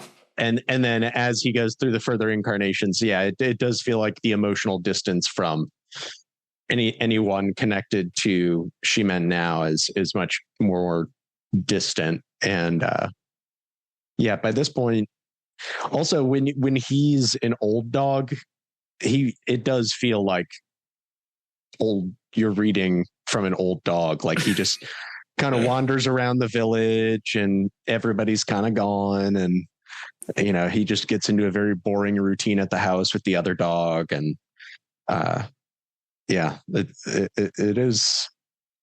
has a bit of a tragic air over the course of the whole thing. Yeah, it's very kind of wearying. And then this section actually reminded me the most of Dream of the Red Chamber, because there's a bit in Dream of the Red Chamber where all of Bao Yu's fun women that he gets to hang out with all move out of the home, and he's basically just wandering around being like, all of my friends are gone. And it's like this really upsetting scene. And that reminded me of this. And then also this is where we're told that Ximen Jinlong has a proposal to build a communist theme park in the village. And I can't help but read this as another instance of Mo Yan poking fun at what he's doing. Because as you were saying, Dan, there's sort of like a guided tour of Chinese history. And I wonder if this is Mo Yan going like, I hope I'm not burlesquing what these people's lives. I hope I haven't turned these people's lives into this carnival show. And so it's interesting that a lot of people kind of hate this proposed development. And I don't think we're told exactly what happens. I think they get approval for the funds, but I don't remember if they go back to discuss the success of it. But again, there's Mo Yan kind of showing up to being is this what I'm doing? Is this just a ride for everyone? And then, that's sort of like an open question. Well, Ximen Jinlong gets killed. Right. Yeah. so yeah, I guess that kind of puts the kibosh on it. Right. Yeah. Because there's some tragic deaths at the end of this section. So yeah, kind of wearying, and you get the sense that you're at the end of something at the end of this one. So yeah, I mean, you get the impression like if he was a pig who was as smart as a man in the last section, he is now just like a somewhat smarter than average dog. Right. Yeah. And if he hardly ever even uses his intelligence, it's more just like a more world weary and canny dog, like a dog that knows what's going on, but he's like less involved and more just observing throughout the course of this, because he does go to the city with Lan Jiafang's family, and so he's not even in the village, which is, I guess, other than diversions into the countryside, like the Island of the Boars and the fight with the wolves, the first time that the book takes us out of the village. Yeah. But yeah, so he has this affair, which again I think is Mo Yan kind of thinking about like the nature of desire and love and the unpredictable nature of these things. A lot is made of this age gap, which I'm going to say is problematic. Ding ding ding ding. 1-year age gap. But like in all seriousness, Pang Chun Miao is clearly like actually they are in love with each other. Like it is not they're both prepared to lose a lot. Like this is not like a sugar daddy thing. Like they both know that if they go through with this relationship, he will probably lose his government job. That does end up happening. They basically have to move to a different province and like work under the table at like a factory where she like narrowly avoids like dying in a fire. Luckily, Mo Yan gets them a job at the local newspaper and helps Lan get a job working on like a television series where he plays like a bandit with the blue birthmark on his face, and they're like, oh great, we don't have to pay makeup for this guy. And then like he is like where he's like talking to an actor and like reliving the death of his dad. like this is an interesting story. Or his mother. Oh yeah, he's processing the death of his mother, but like while he's acting in a scene, and so there's a nice like mix of fantasy and reality there. But that is where it ends. So we end with basically there is kind of a small uprising in the town against Jin Long by kind of the remaining like communist elements. Hong Taiyue actually just straight up shoots him, and kind of like it's history echoing, because it's Shimin Nao's son and he gets killed by the same guy. Well, he blows himself up at the funeral, right? Yeah, on top of the grave. God, yeah. So Hong Tai blows himself up, kills Zeman Jinlong at the funeral, and then Shimin Jinlong's girlfriend, who he is having an affair with, ends up stabbing herself in the heart in jail. Huang Tong dies of a liver disease. Lan Jifang's wife gets cancer. There's really a high body count in this section. Like a lot of people meet their ends in sort of a tragic fashion. Yeah. Well, I think specifically like non-satisfying ways. Like they've had this long arc that we've seen, and they all just meet very mundane. I mean, explosive, but like, like cancer. Yeah. Well, and even like Hong Taiyue disease and things like that. Like they're in, like normal lives. Yeah. Like it comes across as like it's kind of pathetic. Yeah, he was always kind of crazy, like, and just the only power he ever had was almost by mistake early on in the revolution, and he's just resented everyone. Well, the narration even says that he became angry after Jimin Pig bit one of his testicles off. He was like never the same after that. Like, although he was always crazy. So, but yeah. And then, like as you were saying, John, like Hong Taiwei is leading the sort of public resistance against this theme park that Jimin Jinlong wants to buy. So, but Jimin Dog dies once more with Lan Lian. They both crawl into respective graves on the plot, basically. They're both just ready. It's nice. Lan Lian at the end has like kind of come out on top. Things have just come around to where his story is the sort of story people want to hear. This independent farmer who held out and never gave up. And so he kind of is in a semi-comfortable retirement, living in more than one room, crucially gets to like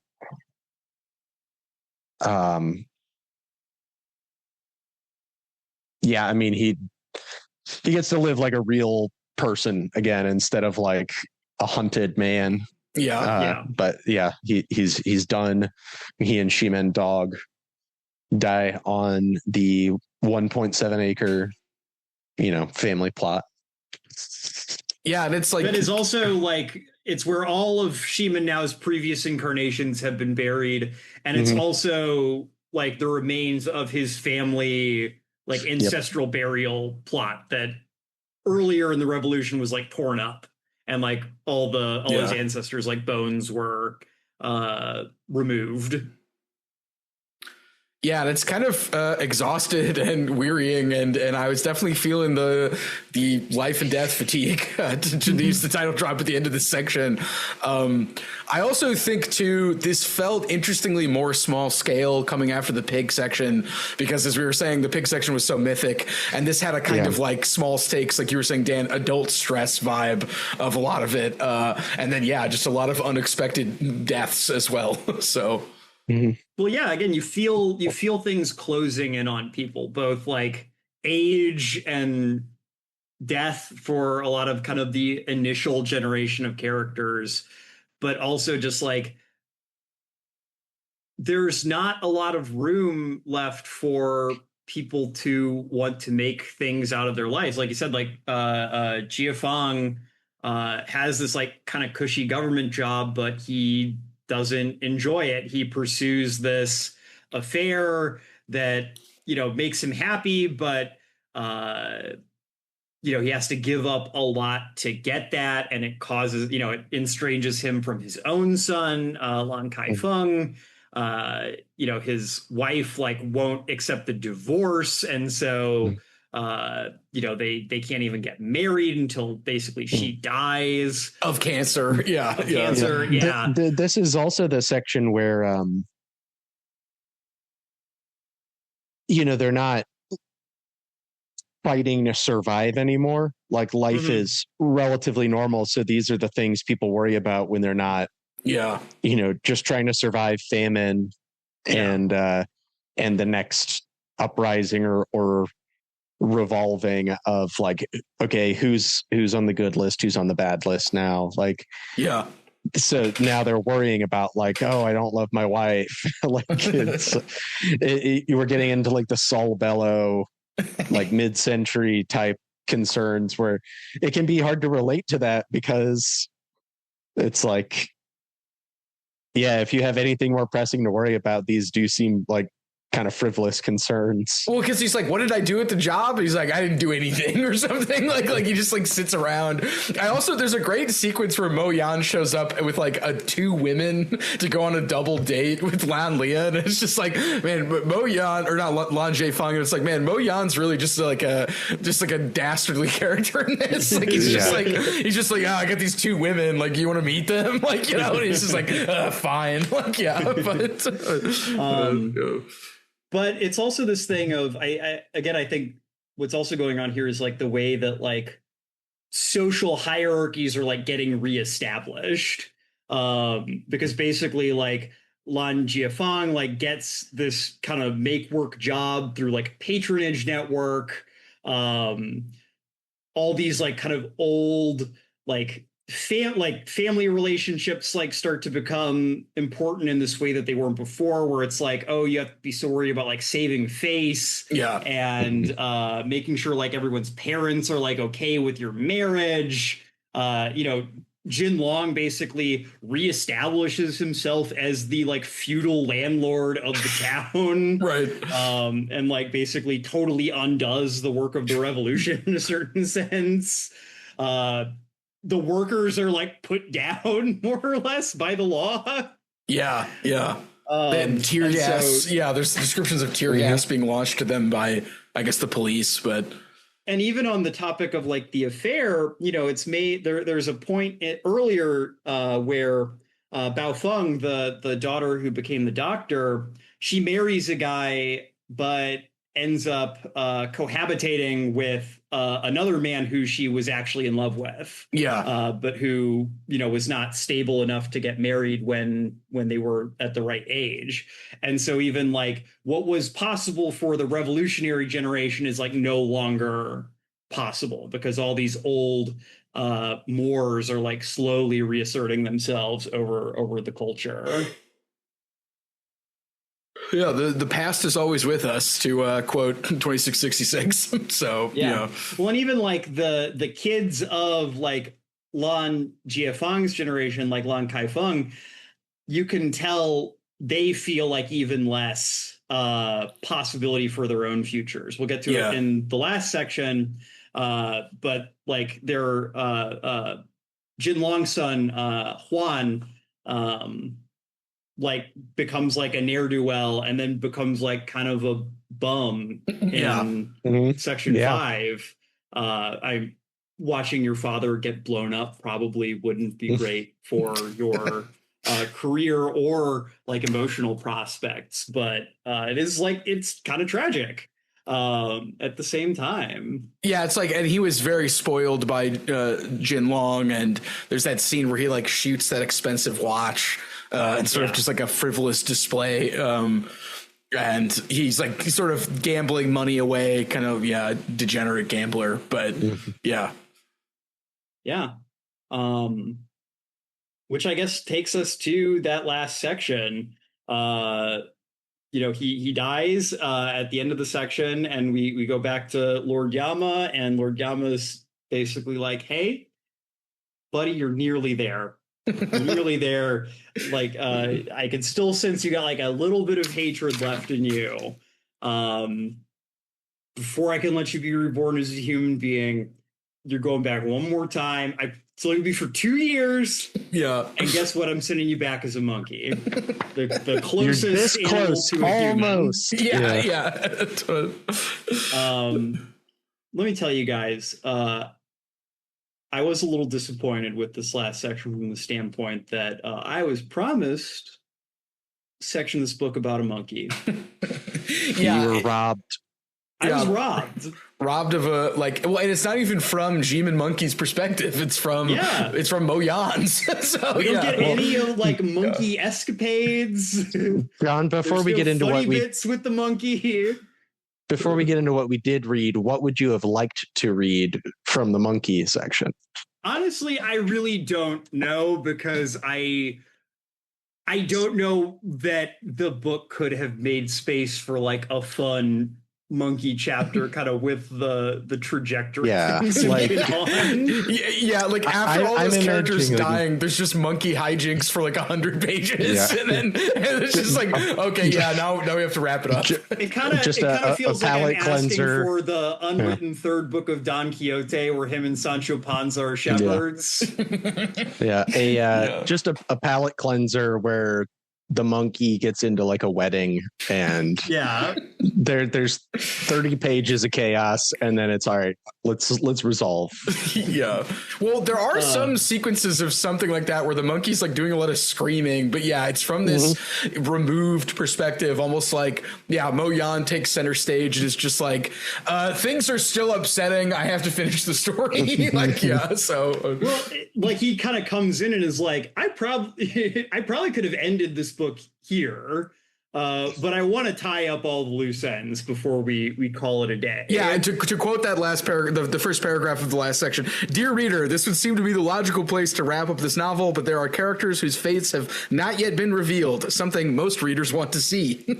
So let's give our narrators Lan Jifang and Big Head a rest and let me, their friend, Mo Yan, pick up the threads and pin a tail on this lumbering animal of a story. So, my close personal friend, Mo Yan. Yeah. So, but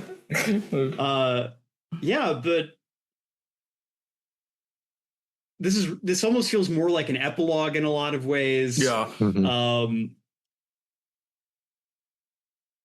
Yan, perhaps knowingly with kind of the cheeky tone of that section, no one gets a happy ending, really. No. If anything, we get more like cartoonishly tragic like ends to a lot of characters. Yeah, and it would have been better just to end it.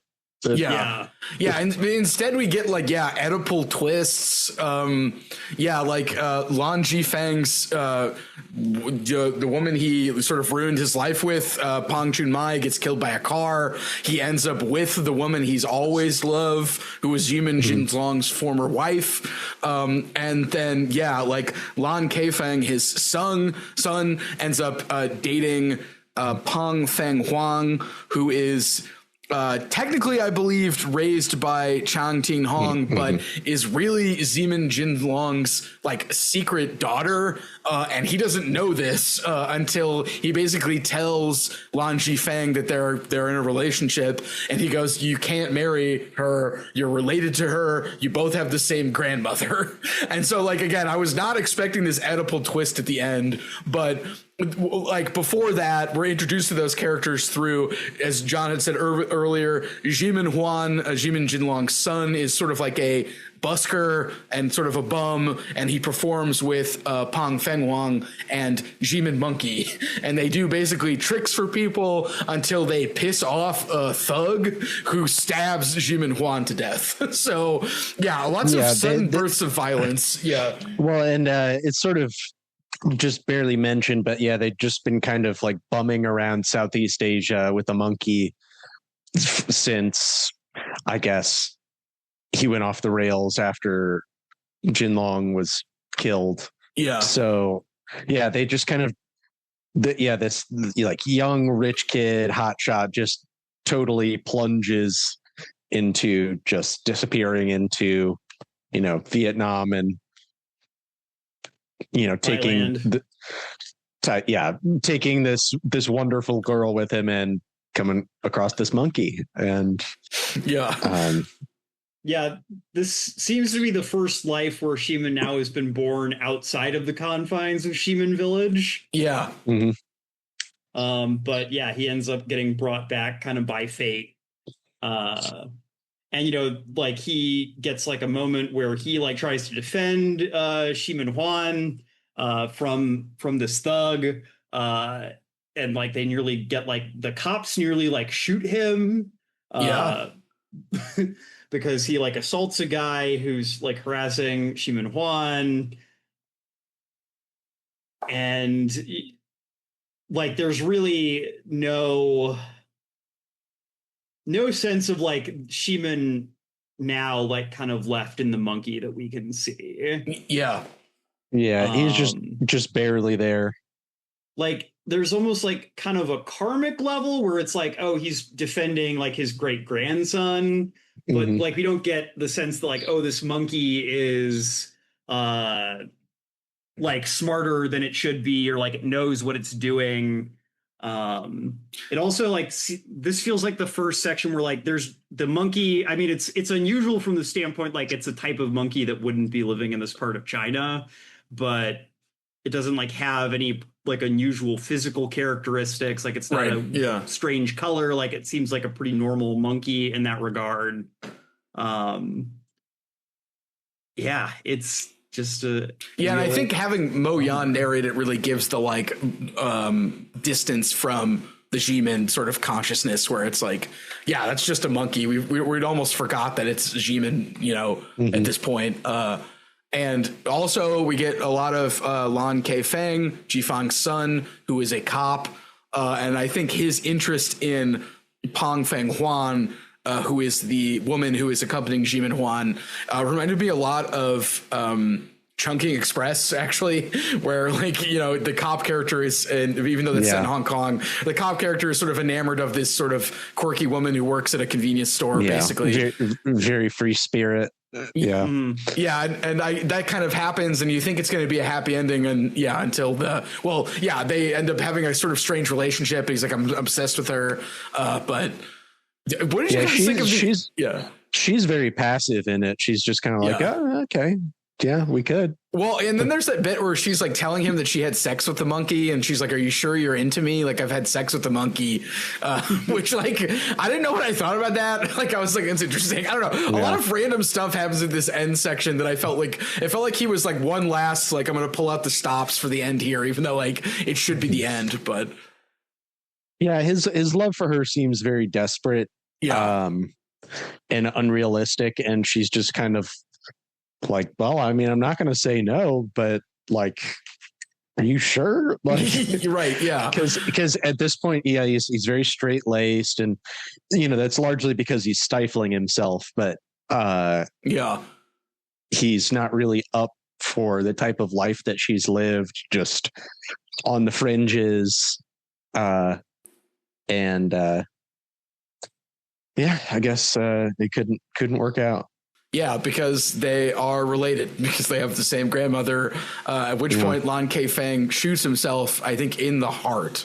Not before driving away, and somebody says that whole family's crazy, which sort of returns to the idea of like, the sort of curse of your lineage, or like you're being forced to enact things that happened before you. I should say, Lan Jifang, when he finally consummates his like star-crossed, like, you know, true love, it's, and correct me if I'm wrong, but it's like basically in the room that he was conceived in, like the family house on the what is it, John, the yang, the Kong. Elevated Kong, the elevated like sleeping platform, so it's like that relationship finally comes together in the close confines, and I think we, just because they're talking at such a pace, there are sections where the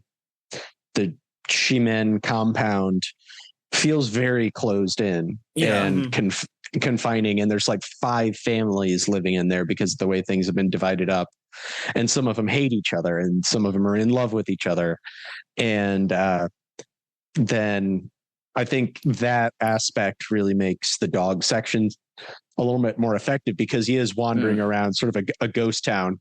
Everybody's moved out to the city or wherever, and he's just wandering around this empty compound. And, you know, he kind of just says, I'm going to skip over a bunch because I was just an old dog and nothing happened. My life was really boring. The monkey, I don't know. It is so brief. It's 20 or 30 pages. Sorry, John. No, you're fine. You're fine. No, sorry for the monkey shortage. No hijinks. Yeah. I'm just saying, if there's gonna be a picture of a monkey on the cover of your book, and it's equal to all the other like animal portraits on the book, monkey should have been smaller. I feel like Mo Yan owes me some money, is what I'm saying. I think that I am owed restitution for the lack of monkey content in this book. Also, not a lot of big head baby either. Not enough big headed baby stuff. Fine. But that does take us, to the end proper. So Kai Feng has one night with Ms. Pong before they realize that they are relations, and for better or worse, she conceives based on this one night of passion, and she dies in childbirth, leaving the child to Lan Jiefeng, and they name him Qian Sui, which means 1,000 years, because he is born naturally on the night of the millennium. There are two other babies that are born the same night in the hospital, but they're born via cesarean, so they don't count. They don't count. Yeah, and as we said, he's a hemophiliac baby, but they fix his bleeding because Lan Jifeng's star-crossed love has the hair with capillaries in it. How did we not mention this until now? Because that's a really weird feature, which it's in the book for a good, say, 400 pages. You know, it's mentioned early on and it's revisited a couple times, but she's got beautiful long hair that she never cuts, because if she cuts it, it'll bleed. Right. And then we get the late twist of, if you use it to sew up a wound, it'll heal it perfectly. Like it's, I don't know. You can only have like 2 data points to work with. Well, I think they do use it. They use it to fix the pig rival when he gets his balls cut off, and the Zhu Bao, the eunuch, is who fucking cares? She stitches him up with it. Yeah. So like that is established. So it's not completely like a third act, but then it comes back like literally like the second to last page. It's like, oh, we can fix the kid if we use the magical hair. I don't know what to think about the magical hair either, because it's like, it's there, it's explained a little bit, but not a whole lot. So it's another magical realist touch, but it's not related to kind of the main thrust of like this reincarnation cycle. More so than the jumping pig. I think it is the most fantastical element. And it confused me a little bit, but. Yeah, I don't know if this is like a reference to like some classical Chinese like story or something. It seems like it could be, for sure. It's that kind of thing. Yeah. But I like tried looking up like hair with capillaries, because at first I was like, is this a real thing? Is this like a thing I've just never heard of? Yeah.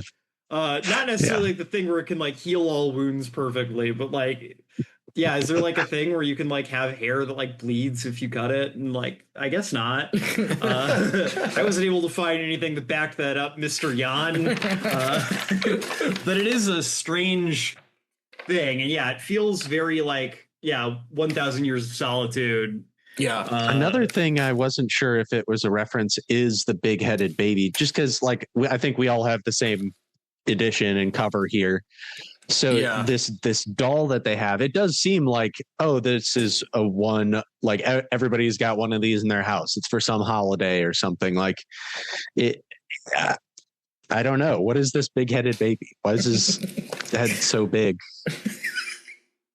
See, these are questions that I guess Moyan could have explained, but instead he was just like this big-headed. See, okay, here's one thing I was thinking of. So we had mentioned how like there's an incest theme. Maybe that's why he looks the way he does. But isn't there like an implication that like this is a new kind of person, and like in some ways like he is carrying like 2001. Yeah, like 2001, like a space baby. Like he's carrying like child. He's carrying the history from the past, but like in such a way that it's transformed into this new decade, and it's like looking ahead, even though all these characters have died, we spent all this time, like he's a new person now, even though he does have the memories of everything, and the story like repeats itself because the last line is the first line of the story, because Moyan has him say like, and then he began narrating the story, and he starts speaking, but he's also a very smart baby, so yeah, I got a kind of Star Child-y vibe, even though I don't know exactly like what he's gonna do. Yeah, it's just, the Millennium birth, and also coming at the end, to the beginning at the end, sort of.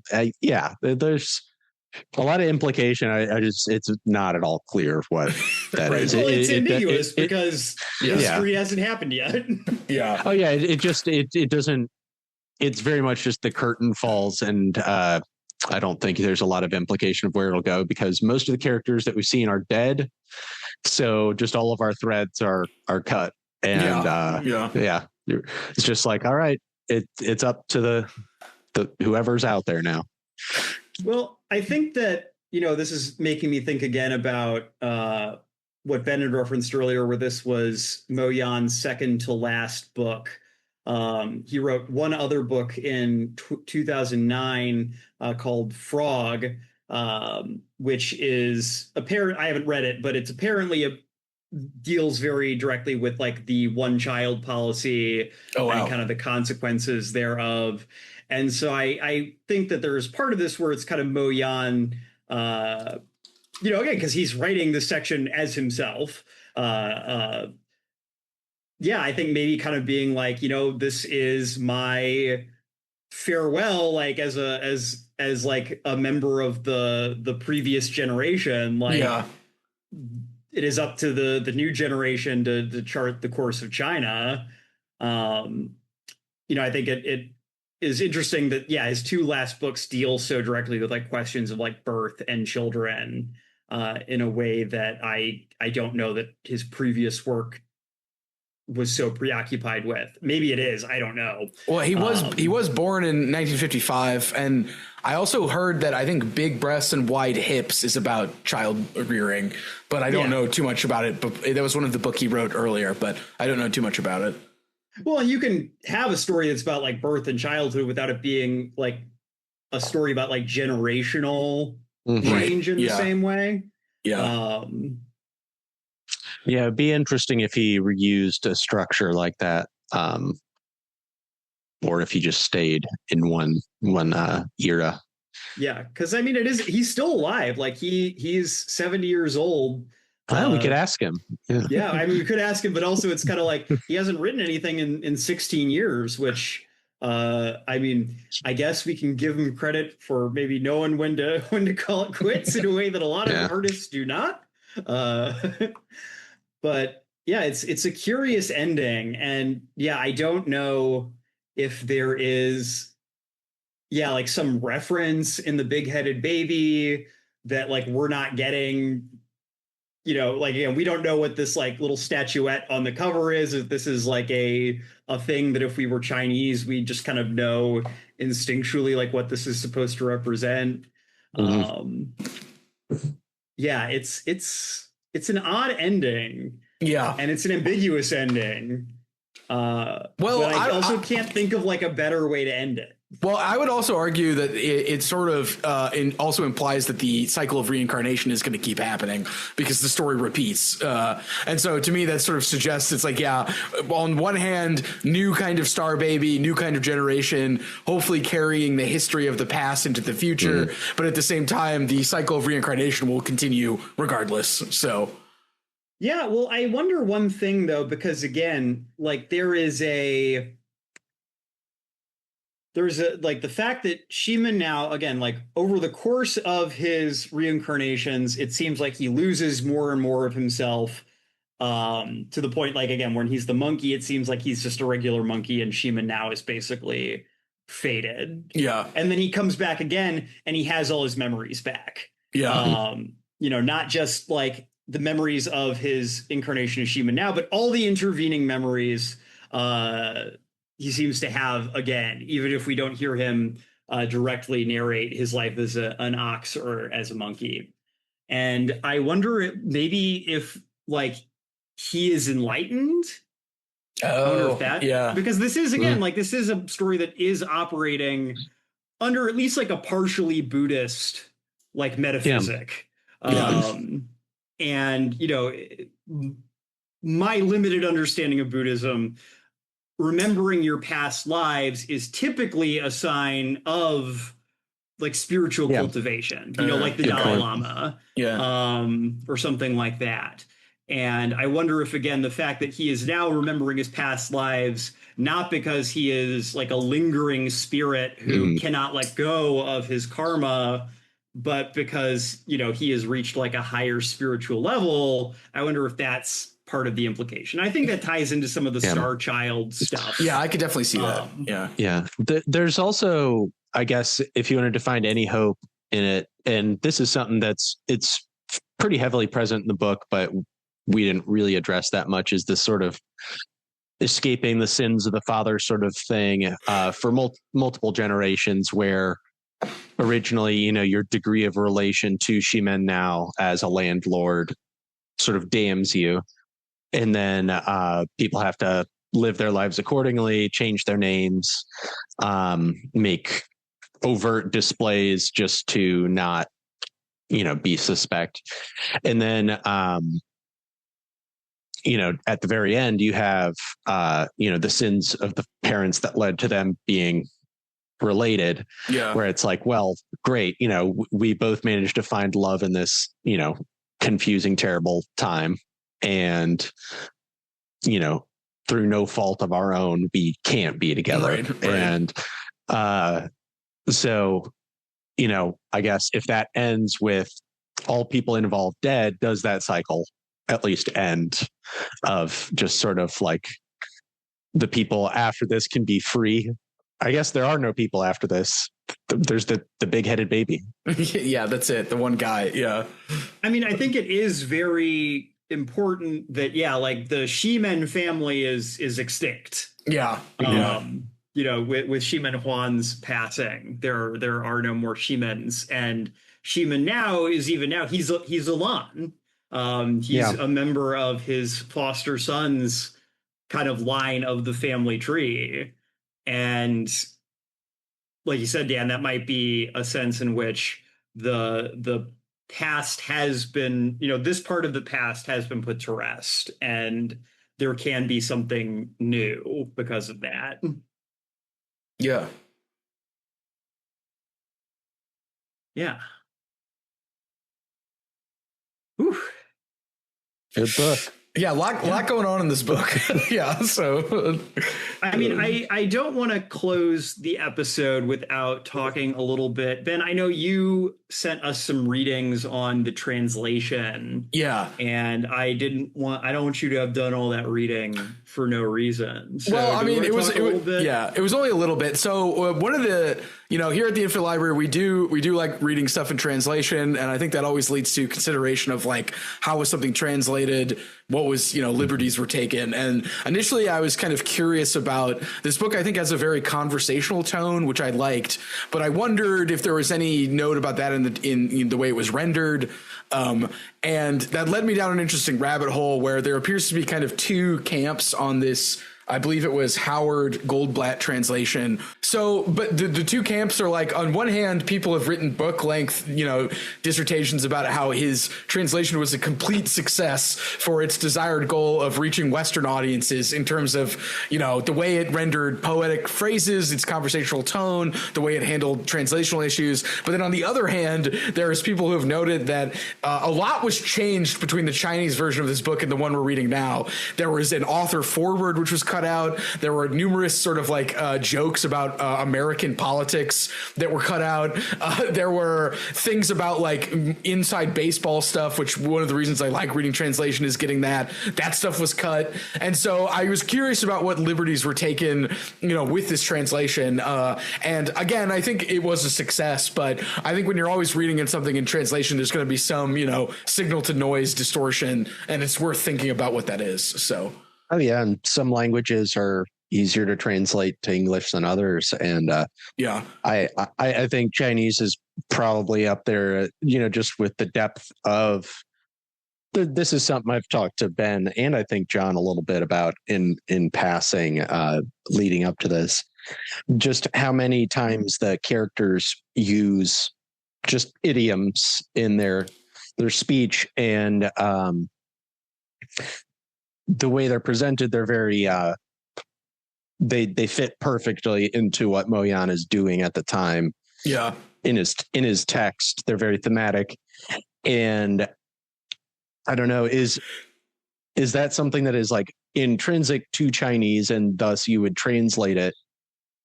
Is it an artifact of translation, or is it just specifically how Mo Yan writes, because it's, in English we used a lot of idiom as well, but there was just so much of it in this book that, almost in a folksy way, that I didn't know if it was being used for intent or if it's an artifact of just the language, the author, translator. But that's hard to parse out. Yeah. I mean, it's never a like totally clean question, but yeah, I think I referenced at the beginning, like translation from Chinese, I think it still is a fairly niche thing in the West, but I think 20 years ago or so when this was done, I think there was even less familiarity with like Chinese culture than there was today. There was, I think, probably even more doubt about like what a Western audience could like metabolize in a book.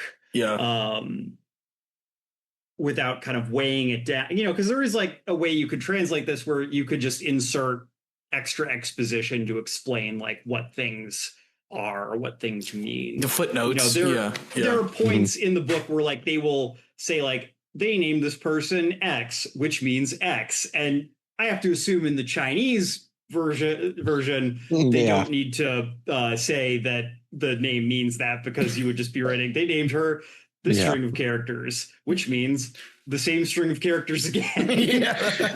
This very much was a book where I felt like there was some symbolism flying just over my head, but so I could tell like he's doing enough stuff that I can get, that I'm sure he's doing stuff that I can't get just because I don't have knowledge of the Chinese language and the 5,000 years of references that's built on, where it would just be so inaccessible to me. But this is something Ben and I chatted a little bit about earlier, but as someone who has been, learning Chinese, I get, honestly, sometimes reading books in translation can be really frustrating because they don't give you the characters for like people's names, and they don't give you like the tone markers either.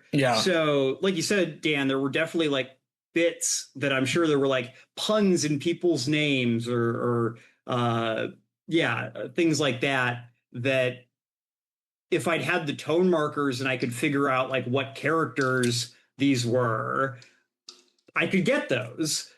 But you take like a name, like Hong Tai-Yue. It's like each one of those syllables in his name could be like at least 5 different words. And so there's really not a good way for me, even with like a fairly robust like Chinese English dictionary in my phone, to like puzzle out what his name is supposed to be, unless I like found like a Chinese version of this text and like managed to parse through it to find his name. And then we're in a question of whether is that worth it.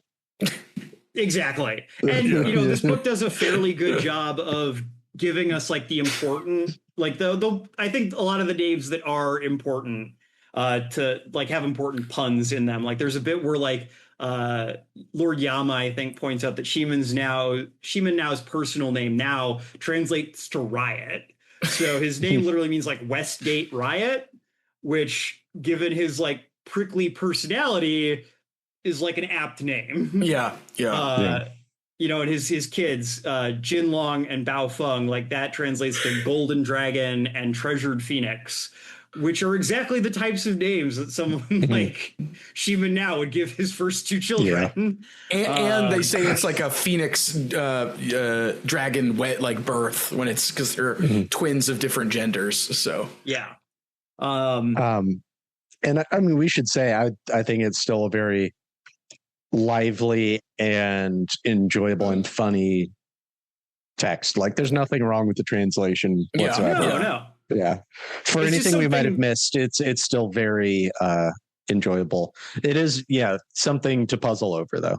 It's something to reflect on, again, part of the reason I've chosen to study Chinese is because compared to like a language like French or Spanish, there's a lot more that can get lost in translation.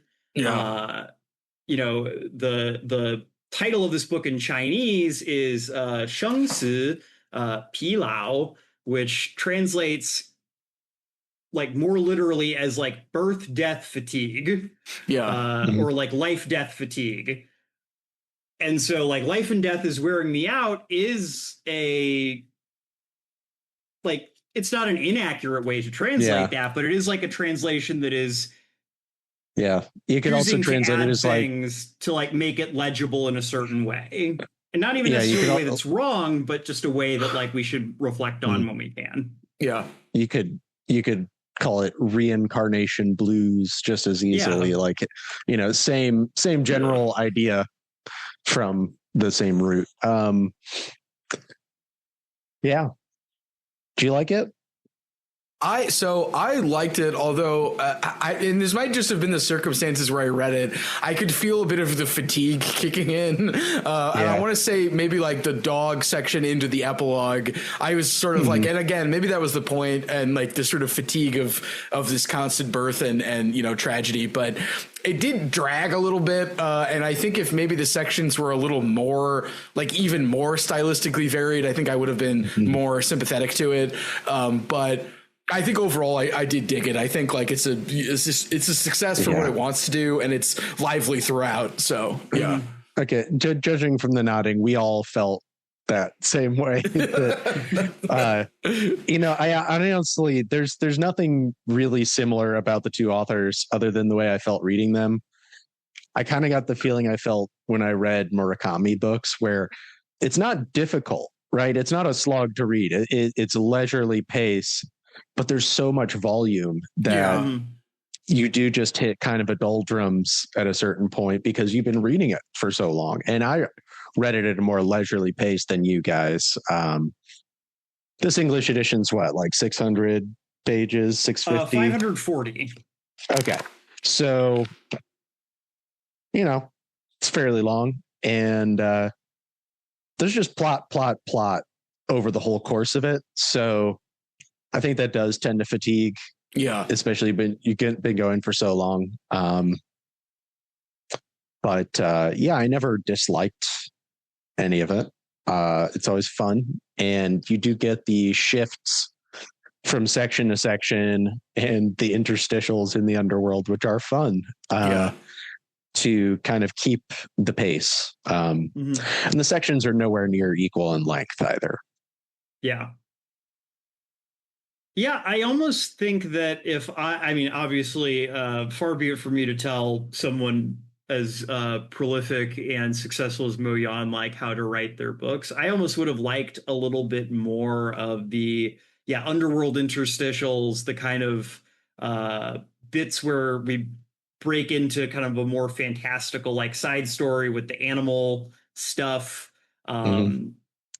Even if it maybe would have made the book even like a little baggier, I just felt, like, and again, maybe that's totally on purpose. It might be that we're supposed to kind of really feel that wearing on as the story continues. You almost do have a structure that just kind of dies out, which is like the first three animals, the donkey, cow, and pig, are all kind of legendary and have a great feat.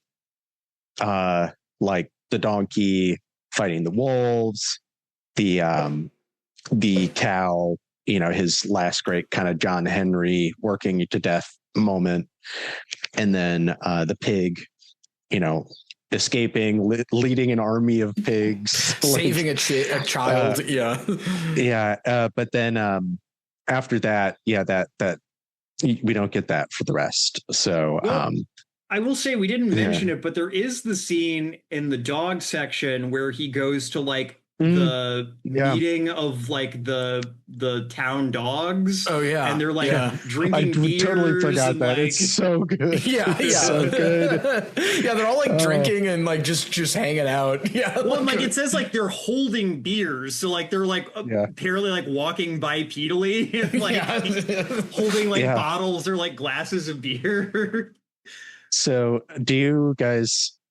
This is I think this is, you're a Harold Bloom kind of guy. So this is a Western canon book. Go Dog Go. Go Dog Go. A classic. So it was a bedtime book for me as a kid, so I know it really well. And in there's a scene with a great, Seuss illustration of a big dog party, and they're all just kind of doing a million different things. And the dog like caucuses are so good. And we even that it's a plot line. Like we see it a couple times, and as the dog gets old, he kind of has to relinquish control, and he doesn't like the way the new ones are doing things.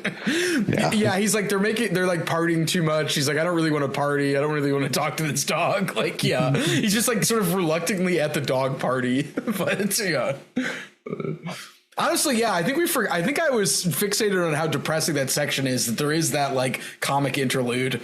Yeah, but it's very separate. Like it doesn't really intrude on the larger plot in the way that the earlier kind of interludes did. He waits until the family's asleep and then he wanders off. Yeah, but at the dog party.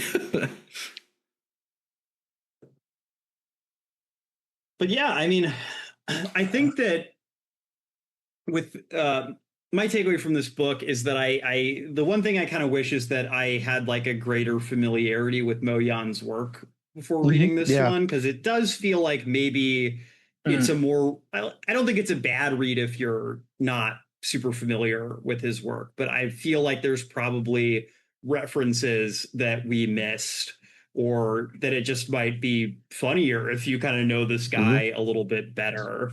Like there are bits where he like directly references like, this Mo Yan story, this happens. And it's kind of like, I wish I knew that story so that this would be funnier. Right. I also feel pushed to read more. You're the only one of us who has. I mean, how would you rank the two that you've read? I think this one is better. But I think that is very much just kind of a matter of maturity and this kind of feeling, like a summation of a certain. Yeah, it's very. It feels very his work, very reflective. This is his Forrest Gump. Yeah, in a way. Yeah, he's just always there at every stage of history, just falling down and getting yelled at. Yeah, like what? Just getting electrocuted and peeing himself. Yeah, like.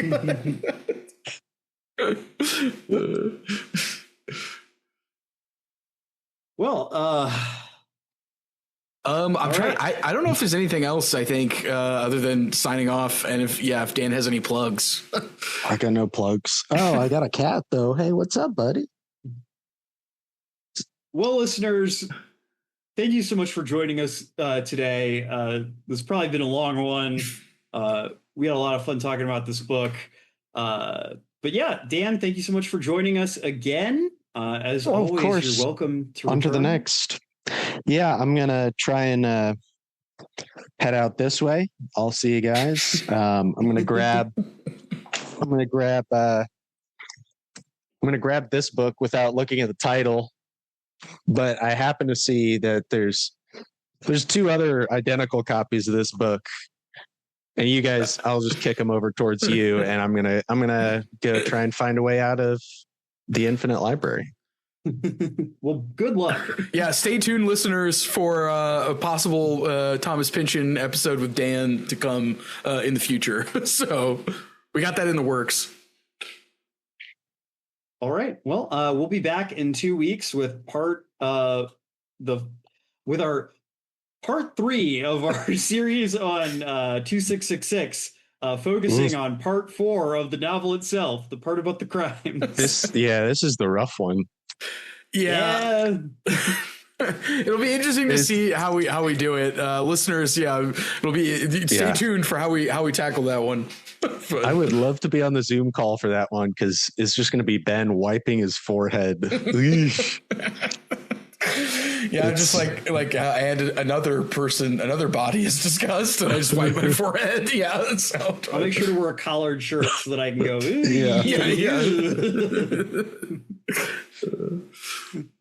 All right. Well, thank you so much for joining us once again.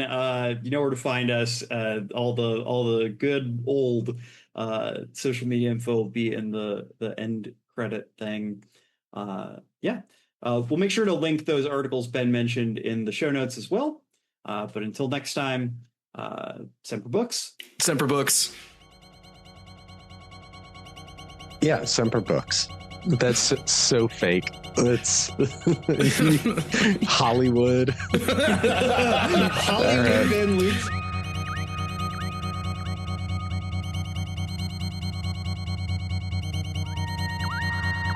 Thank you for listening to The Infinite Library. If you liked our show, we'll hope you'll subscribe and leave us a review on Spotify, Apple Podcasts, or the podcast app of your choice. It helps us a lot. If you want to follow us on social media, we can be found on Twitter, Instagram, and Blue Sky at Infinite Library Pod. If you'd like to contact our team directly with episode ideas or feedback, you can email us at infinitelibrarypod@gmail.com. Our intro music is by Amos Legend in the Forest of Mayhem. Our outro music is by DJ Daggy Diggs, and our logo was created by Lars Noir.